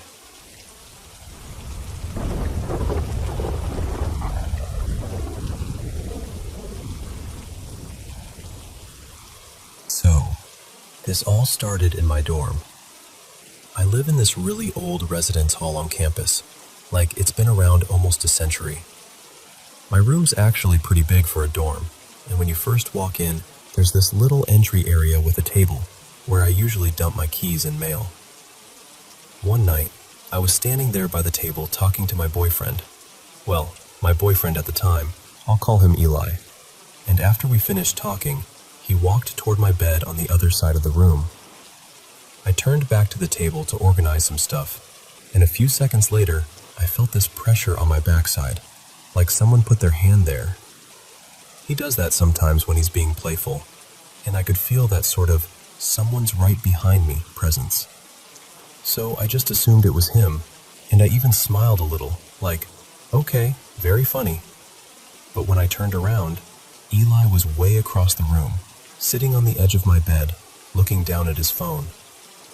There was nobody behind me. We both kind of froze. I told him what I felt, and he got this weird look on his face, but we ended up brushing it off, like, okay, the dorm is old, maybe I imagined it, that kind of thing. The next day, though, we got into an argument. Nothing huge, but enough that he left the room to cool off. There's this side staircase a little ways down the hall that nobody really uses, and he went to sit there by himself.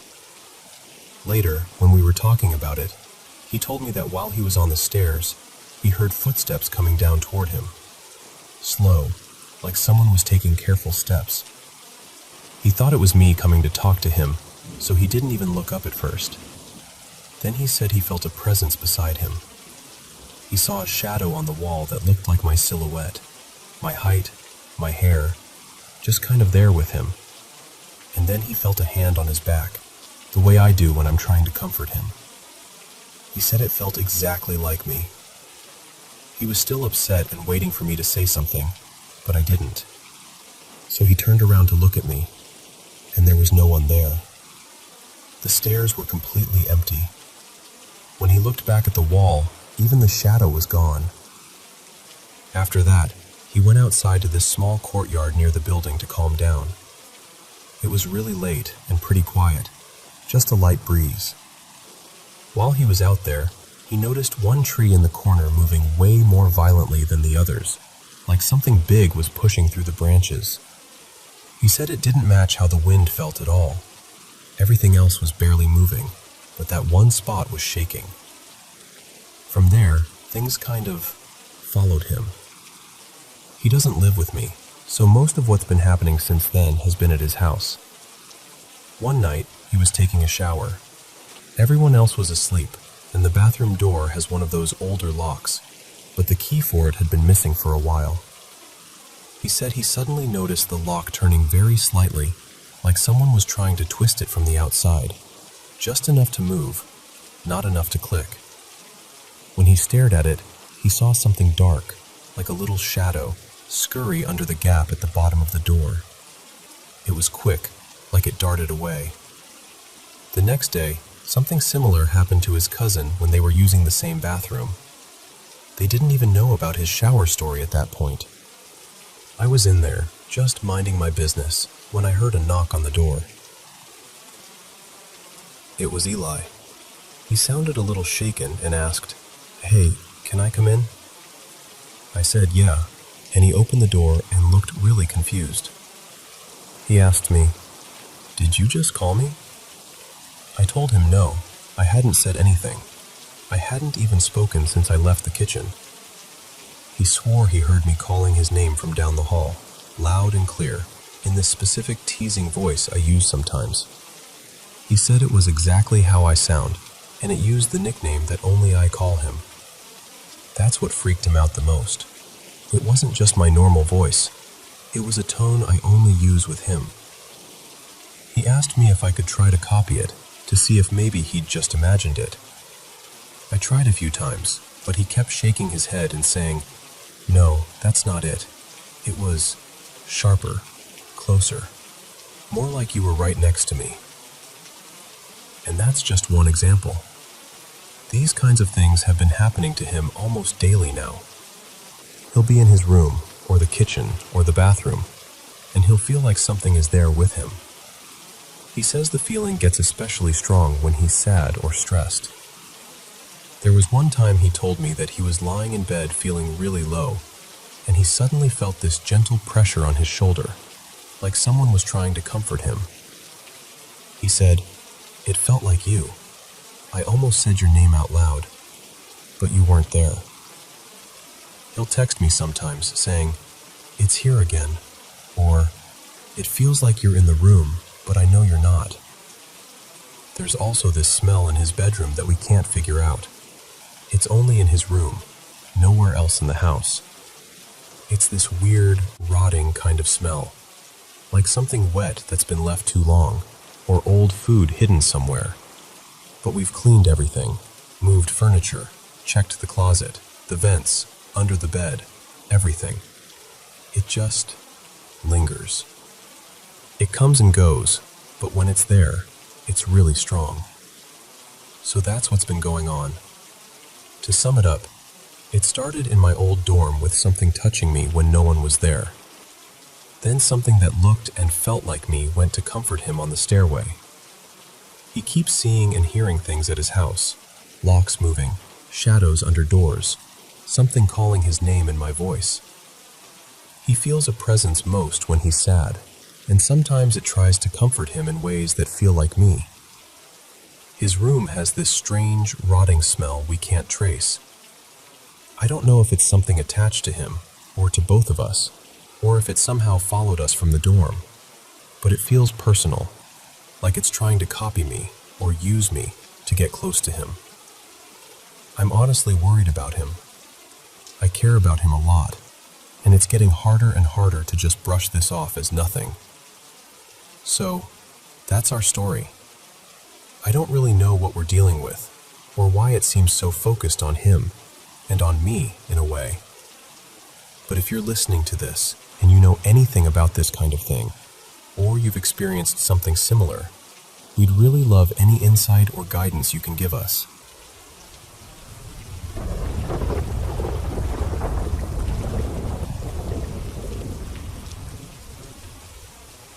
So before I dive in, let me give you a little context. I grew up in a tiny town down in southern Mississippi, not too far from the Gulf. A lot has happened in my family. I lost my older brother Eli about 5 years ago, and that shattered all of us in ways I still don't fully understand. After that, things at home really started to crack. My parents, Lena and Mark, had already been rocky, but from the time I was around 11 until right before my mom and I left, it felt like their marriage was just one long argument. I won't get into all the details of the yelling and the late-night fights, but my dad, he wasn't loyal, he wasn't honest, and he wasn't really a father in any way that mattered. I'm 19 now, and thankfully my mom and I don't live in that house anymore. It never felt like a home. Not emotionally, and honestly not spiritually either, once you hear the rest of this. So, the closet. Upstairs there was this little hallway that opened into my bedroom, and off to the side was my closet. Directly under that closet was my parents' bedroom. That detail matters. From the very first night I moved from my downstairs room to that upstairs one, I hated that closet. Like a deep, irrational kind of hate. I didn't like going in there. I'd get this tight feeling in my chest, like I was walking into someone else's space and they did not want me there. I was weird about the door too. If I was in my room and the closet door was cracked open even an inch, it drove me crazy.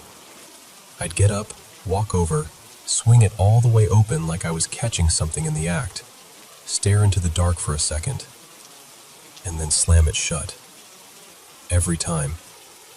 But if I was actually inside the closet, I didn't want the door closed behind me either. Both options, door open or door closed, felt wrong, just in different ways.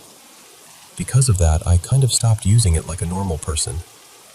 I'd let clean clothes pile up in a basket and just pull outfits out of there for weeks, sometimes months. Not exactly a life tip, but I was genuinely scared of that space.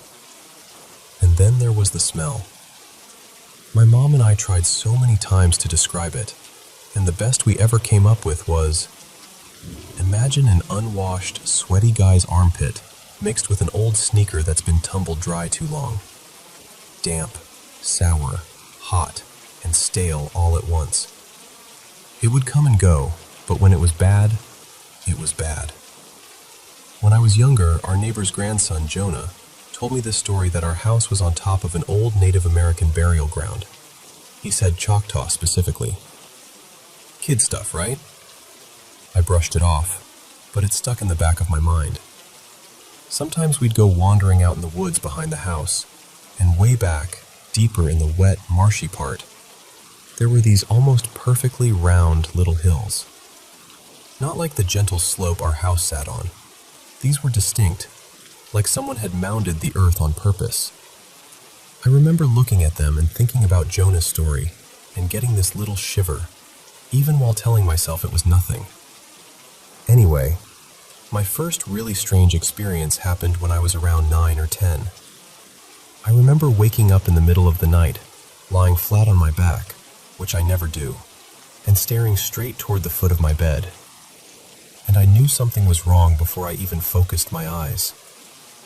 I couldn't move, couldn't talk. I was fully awake, but my body felt like it was nailed to the mattress. At the foot of my bed, I could see the outline of something. It was darker than the darkness in the room, if that makes sense. Like someone had cut a person-shaped hole out of the night and pasted it there. I just stared at it. I don't know how long. Maybe it was only a minute, but it felt stretched out and sticky, like time didn't move right. I don't remember how it ended. I don't remember screaming or it leaving. It's like 1 second it was there, and then the memory just cuts. Either I passed out or it vanished, and my brain didn't keep the part in between. I can still see that shape in my mind though, as clear as if it were yesterday. A few nights later, something similar happened. I woke up already sitting up in bed, which is strange in itself, and I was staring straight out my open bedroom door into the hallway. It was like I had woken up mid-moment, already looking, already waiting for something. From my bed, the wall with the windows, the outside wall, was on the right, and on the left was the wall that boxed in the stairwell. I was just staring into that strip of hallway when I saw movement. That same sort of figure, or at least I believe it was the same presence, lurched across the hallway. Not walked, lurched, from the outside wall to the stairwell wall, like it was dragging two long limbs behind it, or moving in a way a person isn't built to move. Again, I don't remember what happened after. No screaming, no jumping out of bed. Just a blank after that moment, like my brain refused to process the rest. Years later, when I was maybe 16, my friend Marina came over. I'd told her bits and pieces about the closet and the smell and the weird way the house felt sometimes. She's really into spiritual stuff and energy and all that, so she brought sage and some herbs and went room to room, especially focusing on that closet. For a while after she smudged the place, things actually felt lighter. The smell in the closet disappeared for a couple of months. I could step inside without my stomach dropping, and I remember thinking, okay, maybe we fixed it. Maybe it's all in my head. But it didn't stay that way. Fast forward to this past summer, late May into August. It was brutally hot in Mississippi. I had one of those little window AC units in my room, and I kept it blasting pretty much non-stop between 66 degrees Fahrenheit and 68 degrees Fahrenheit. My room was like a little freezer, which I loved. My mom had started regularly salting the closet doorway by then. She'd read about salt being protective, absorbing negative energy and all that. And honestly, the smell had come back stronger than ever. You'd open the closet door, and it felt like the stink hit you before the air did. So she'd sprinkle a neat line of salt across the threshold. At first, it made her feel better, like she was doing something. But then the door itself started acting strange. Now, I'll admit, the doors in that house were cheap, thin, hollow core, installed fast when my parents built the place. The house is literally the same age as me. But even for cheap doors, this was weird. The closet door began to swell. It got harder and harder to close, like it was pushing back. You'd have to lean your weight into it to get the latch to catch, and sometimes it would stick, like the frame had twisted. But nothing else upstairs was doing that. The AC was right there in the bedroom, pushing out cold air, so it's not like that one door was exposed to some crazy humidity the rest of the house missed. My mom even cut a little vent into the bottom of the door, thinking maybe it was a circulation thing. It helped for, like, a second. Then the swelling got worse again. And then came the part that really freaked both of us out. One afternoon, not even a week after she'd last salted the doorway, literally just a few days, my mom went upstairs to grab something out of my closet. I was downstairs at the time. I remember hearing her step up onto the landing, and then this sharp, surprised noise from her. Not quite a scream, but close. The salt was gone. Not scattered, not crusted, gone. In its place, right where that line had been, was the shallow, cold puddle of water.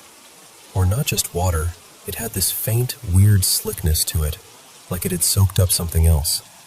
When she told me, she said, it felt wrong, like stepping in a spill that was clean and dirty at the same time. It hadn't rained. Nothing in the closet leaked. There weren't any pipes running under that doorway, and the AC condensation didn't drip there. There was no reason for water to be there, and definitely no reason for all that salt to dissolve so completely in just a couple of days. She checked the baseboards, the ceiling, everything she could think of. Dry. Totally dry. Just that one puddle, right where the salt had been. We cleaned it up, of course. Toweled it, wiped it, checked it again. And both of us just kind of avoided talking about what we were really thinking. Because logically, sure, you can try to blame humidity or some weird little leak. You can come up with a dozen explanations if you really want to sleep at night. But I grew up in that house. I know how it felt when things got heavy, how the air would change, how the smell in that closet seemed to have a mind of its own. I know what I saw at the foot of my bed and in that hallway, even if I can't prove it to anyone. And when I picture my mom stepping into that salty puddle, right on the threshold of the one place in the house that always felt wrong, I can't shake the feeling that something in that closet didn't like the boundary she was trying to put down. We don't live there anymore. We left, and I don't miss that house for a second. But sometimes, when I'm lying awake at night in our new place, I'll glance at my own perfectly normal closet door, closed and quiet, and I'll think about that old one, swelling, breathing, and I wonder if whatever was there upstairs, above my parents' room, is still pacing back and forth in the dark, waiting for the next person to move in and crack that door open.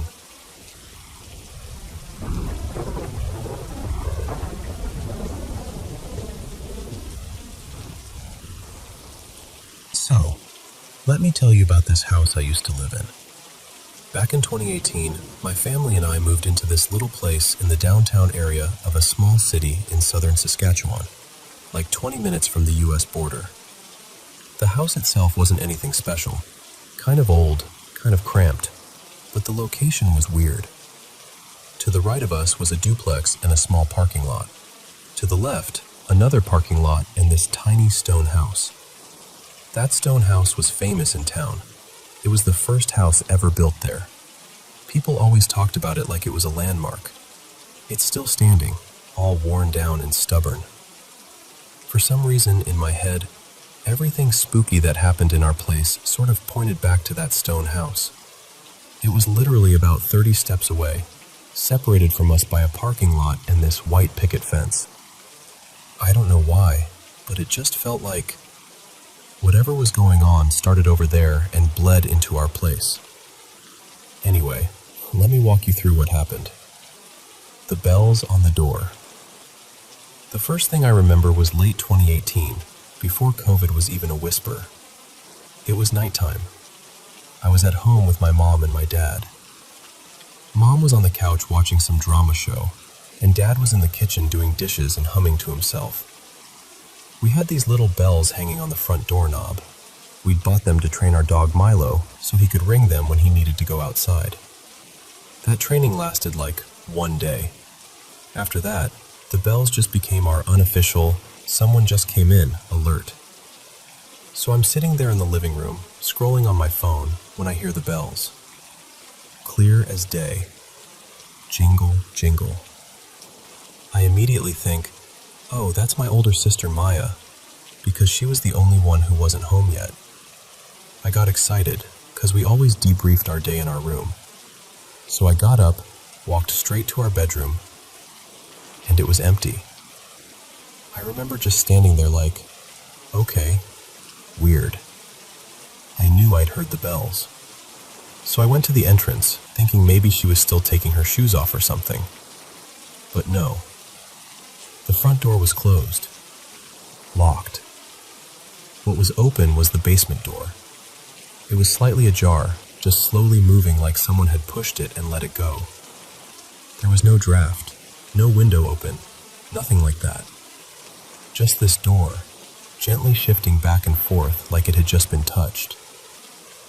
I got this cold feeling in my stomach. You know when your body realizes something before your brain does? I went back to the living room and asked my mom, "Hey, is Maya home?" She looked at me and said, "No, why? I thought that was you. I heard the bells." So now we both know we heard it. Maya didn't get home for another hour. Footsteps and laughter. Fast forward to 2020. My sister-in-law Lena had just moved in with us after having my nephew Eli. At that point, it was just me, Lena, and Eli at home. Everyone else was out.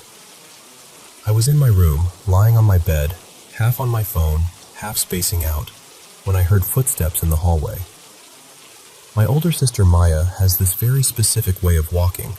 She kind of drags her feet a little. It sounds lazy and familiar in a way that's weirdly comforting. That's exactly what I heard, that dragging walk. Then I heard soft baby giggles, Eli's laughter. It's pretty distinct. He had this bubbly little giggle that kind of came in bursts. So I'm like, oh, Maya's home. Cool. I figured she was in the living room playing with him.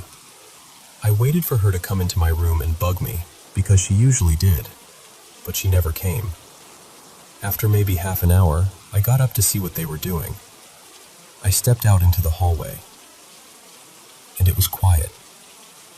No Maya, just the TV on low in the living room. Then she turned to me and said, very carefully, "Did you hear that too?" I got chills immediately, but I played dumb. I was like, "Hear what?" She said, "Maya's footsteps. I thought she came home, and I thought Eli was awake. I heard him laughing." I just stared at her and told her, "I heard the footsteps, and I heard him laughing too." We both turned and looked at Eli together. He was knocked out in his little bassinet, completely asleep. Had been the whole time. That was the first time someone else in the house described hearing the exact same thing as me, at the same time.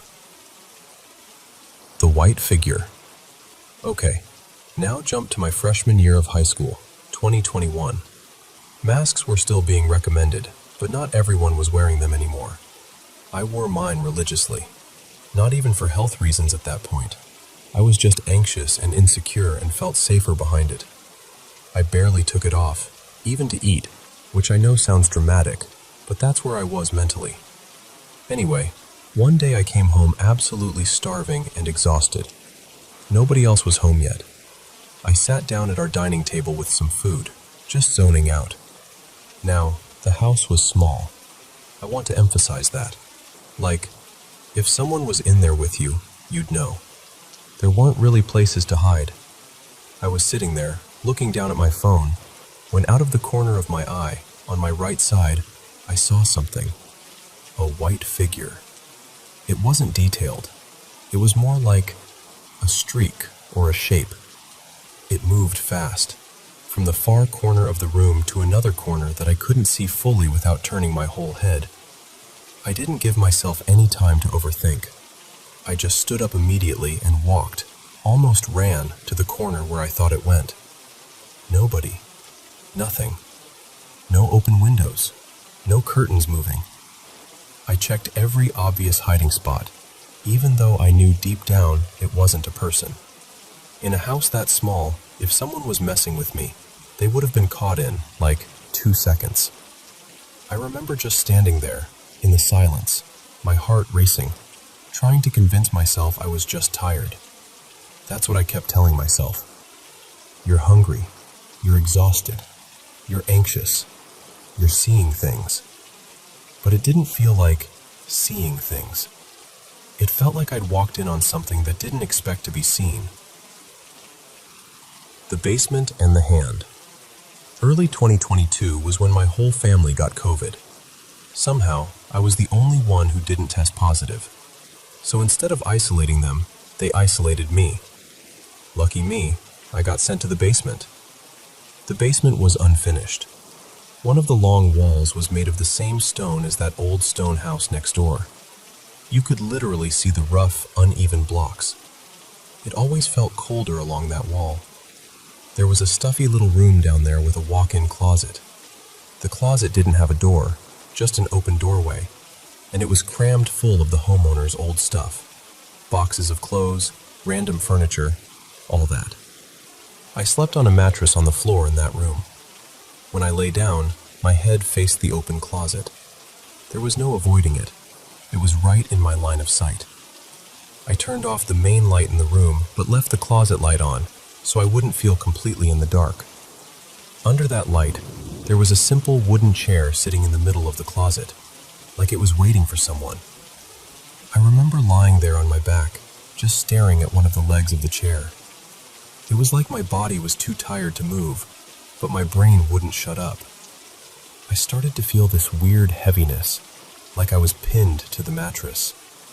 Then, in those few seconds that felt much longer, I saw it. A hand. It held there for maybe 3 seconds. Then it let go. My whole body went ice cold. And here's the weirdest part. Instead of screaming or running upstairs, I just shut down. I rolled over, pulled the blanket up, and forced myself to sleep. It's like my brain decided the safest thing to do was pretend it hadn't happened. Later that year, my dad built me a small bedroom in what used to be part of the living room, right in the spot where I'd seen that white figure run to before. And that new room? It was directly above the basement room with the stone wall and that closet. I remember realizing that and just thinking, of course it's the same spot. The glass and the joke. About a year ago, before we moved out, I had my friend Jasmine over. We were hanging out in the basement, and I started telling her about all the creepy things I'd experienced in that house. I was being a little theatrical on purpose because she gets scared easily. And yes, I love her, but I also find her reactions hilarious. We decided to go back upstairs, so I bolted up the stairs and she followed behind me, clinging to the railing. We got to the main floor, and I kept going, talking louder than I usually would about the ghost in the house. Normally, I never talk about it out loud like that. I always had this superstition, like if I acknowledged it too much, whatever it was would know that I knew. But this time, I was showing off a little, I guess. I said something kind of mean about how the ghost probably looked, like a dumb, petty little insult about its appearance. I was joking, but yeah, not my smartest moment. Right as the words left my mouth, a glass food container flew off the table. And I don't mean it slid. I don't mean it rolled. I mean it came off the top of this fruit stand thing we had, the highest part of the table, and shattered on the floor right next to where my baby sister Rosa was standing. The sound of the glass breaking snapped everything into slow motion. I ran to her immediately, checking for cuts, for blood, anything. She was fine. She hadn't even processed what happened, but there were glass shards everywhere. I stood there shaking, because I remembered putting that container on the top tier of the fruit stand earlier.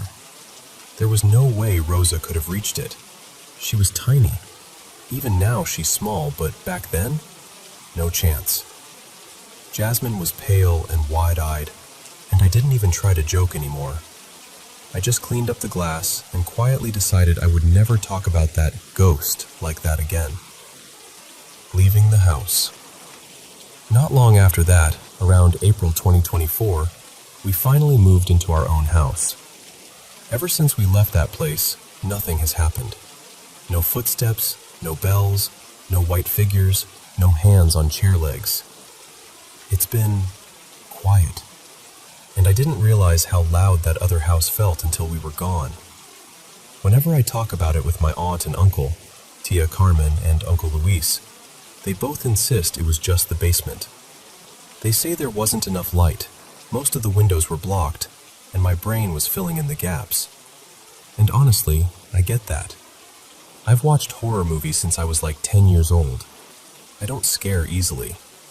I can sit in the dark basement with the lights off and be fine, for a little while. But in that house, I could never stay down there too long. There was always this feeling, like someone was watching me from a corner I couldn't quite see. I know how all of this sounds. I know people can explain a lot of things away with, "You were tired," or "You're into horror, so your mind plays tricks on you," or "Old houses are creaky." Maybe they're right about some of it. All I can say is this. In that little house, 30 steps from the first stone house in the city, something was there with us. And I swear on my life, every single thing I just told you really did happen to me.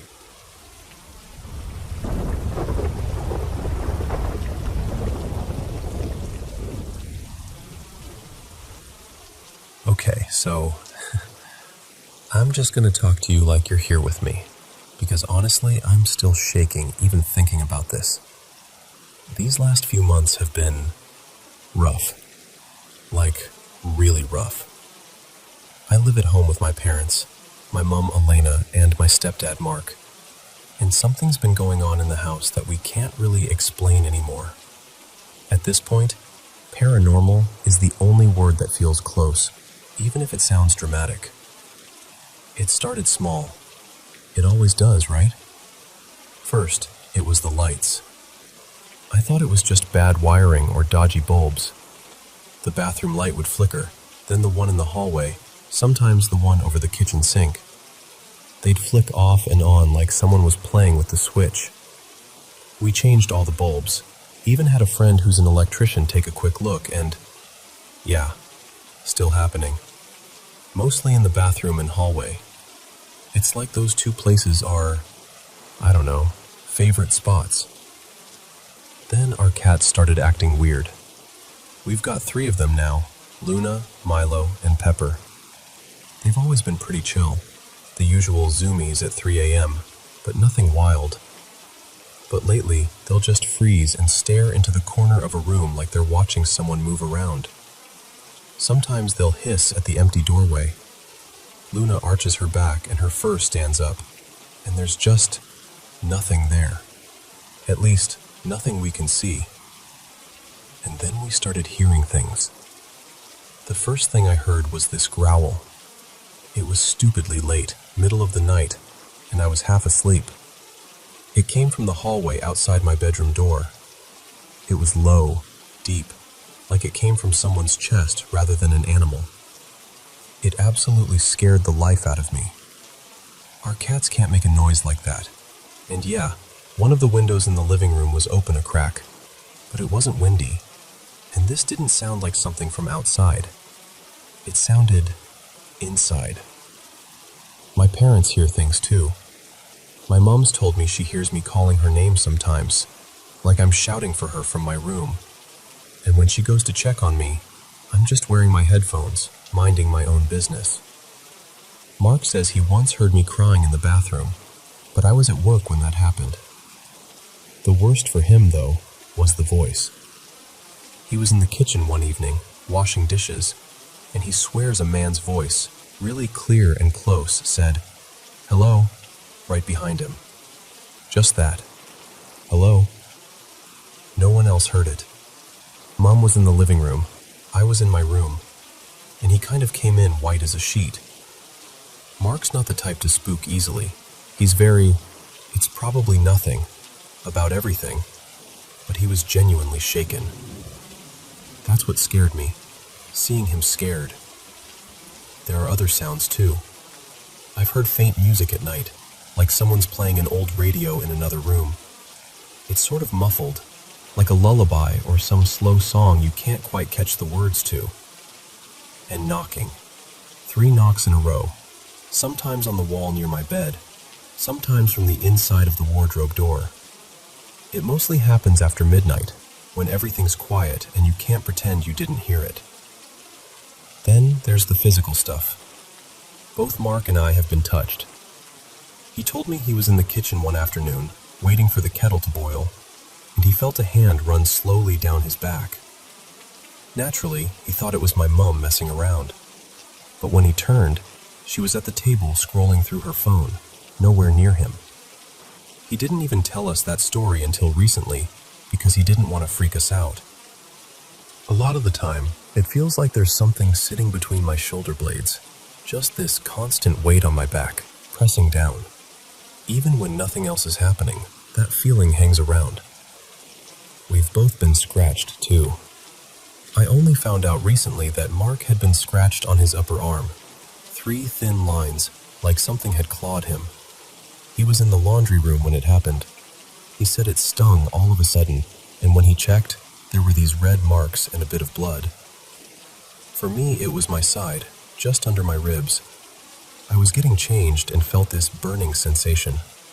When I looked in the mirror, there were 3 long scratches running diagonally across my skin. Not deep enough to bleed, but red and raised like a fresh cat scratch. Except none of the cats were in my room, and I definitely hadn't done it myself. A few nights ago was one of the worst moments. I got up around 2 a.m. to get some water. The house was dark and quiet, and you know that feeling when the air just feels thick? Like you're walking into a room where people have just been arguing? It felt like that. I stepped into the hallway, and this horrible awareness hit me, like something was already watching me from the far end. So I stopped. I looked down the hallway toward the front door, and right by the coat rack, just behind it, I saw something lean out.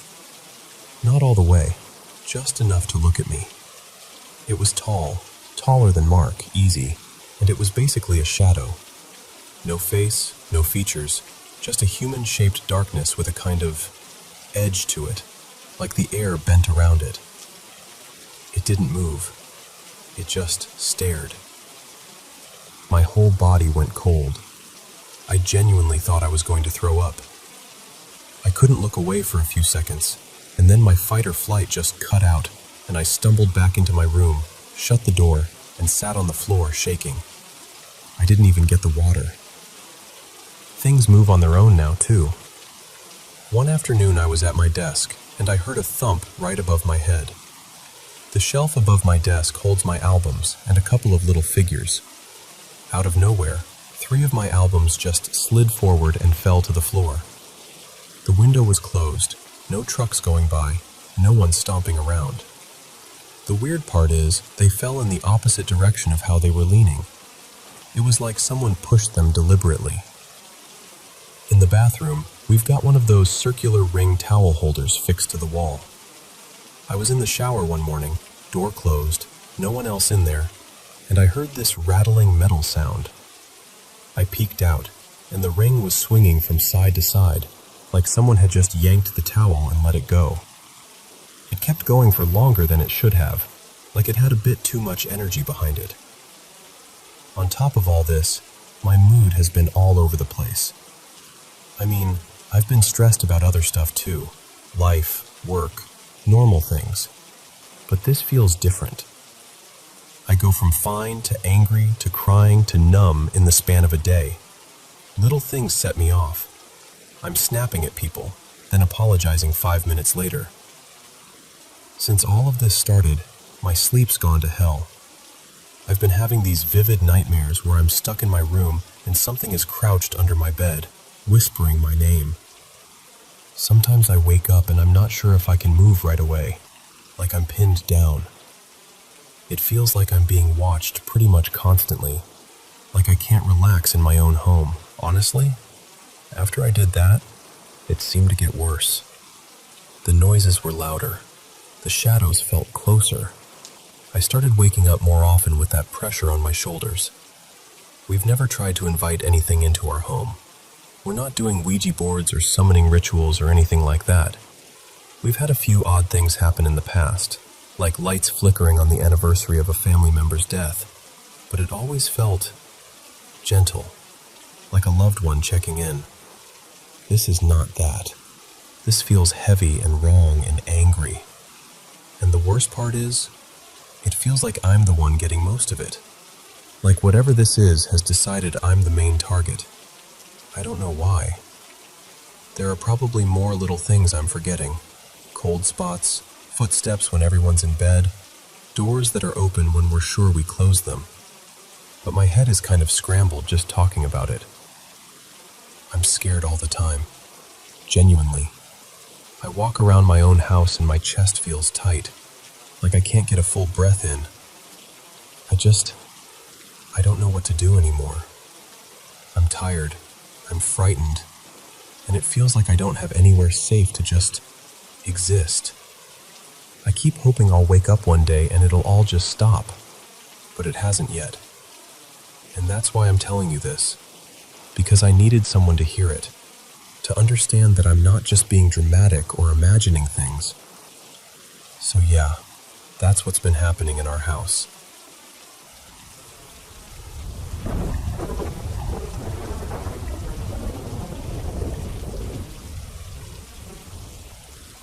So, this happened last winter, on a trip to a hill station with 2 of my friends, Kabir and Nina. We were there for 4 days, and on the 3rd morning, Kabir shook me awake at around 3:30 a.m. I remember blinking at him like, "Are you serious right now?" And he goes, "Sunrise trek, viewpoint, come on." Nina had a slight fever and refused to get up, so it ended up being just the 2 of us. We layered up, thermals, hoodies, whatever we could find, and stepped out into this sharp, biting cold. You know the kind that hits your face and suddenly you're wide awake? The whole town was asleep. The sky was this deep, inky blue, and the streetlights were patchy, some flickering, some completely dead. The trail to the viewpoint started just beyond the last row of houses. It was technically a marked path, but it felt completely abandoned. On both sides, the forest just swallowed everything. Tall pines leaning in, branches hanging low, like they were eavesdropping. It was so quiet that every crunch of gravel and dry leaves under our shoes sounded wrong, too loud. We kept following these old wooden signboards, viewpoint 2.3 kilometers, then viewpoint 1.8 kilometers. But every time we checked the map on Kabir's phone, it weirdly felt like the blue dot had barely moved. You know that glitchy, laggy feeling where your brain starts going, are we moving or is the map messing with us? At some point, I got this really strong feeling that we weren't alone. Like something in the trees was keeping pace with us. I couldn't see anything, just layers of black and dark green, but it felt aware. Then we zoomed out on the map, and that's when we realized the trail we were on passed right between an old British-era cemetery and a Hindu cremation ground, both hidden behind the tree line. They weren't visible from the road, but they were right there on the map. And that changed everything.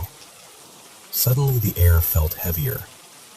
We started noticing how some parts of the road had these weak yellow lights, and other parts were just swallowed by this thick darkness. The kind of dark where your phone torch feels like a joke. We thought about turning back, but we'd already walked so far in, and the idea of trying to navigate back through that darkness, without really knowing the way, felt somehow even scarier. So we kept going, walking faster, not really talking anymore. That's when the dogs showed up. 4 of them. No collars, no tags. They just appeared out of the shadows ahead of us, like they'd been waiting. At first, we froze. Stray dogs at that hour, on a lonely road, can go either way, right? Attack you? Ignore you? You don't know. But these ones didn't growl or anything. 2 of them went ahead of us, trotting calmly, and the other 2 fell in behind us. It was so deliberate, like a formation. Kabir and I just looked at each other, and without even saying it out loud, we decided to trust them. As we walked, they stayed with us. When we slowed down, they slowed down. When we stopped, they turned back to look at us, like, why are we stopping?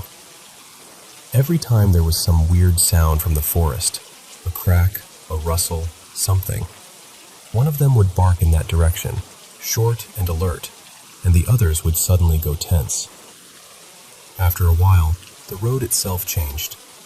It went from concrete to this rough, broken track, and eventually it just faded out. Like the mountain had decided, that's enough road, no more. In front of us, there was just blackness. No path, no markers, just a steep drop into trees and fog and nothing we could see. Beyond the last broken bit of road, my phone torch just got eaten by the dark. They started barking at that darkness. Not normal barking. This was frantic, angry, almost desperate. They were standing right at the edge of where the road ended, hackles raised, teeth bared, barking at nothing. There was nothing we could see. No animal, no movement, just empty air and black space. And I don't know how to explain this, but whatever they were reacting to, it felt wrong. Like if we stepped past that point, we'd be stepping into something we weren't supposed to touch. That was it for us. We didn't even talk it through. Kabir just said, "We're going back." And I was like, yes, right now. The moment we turned around, the dogs did too.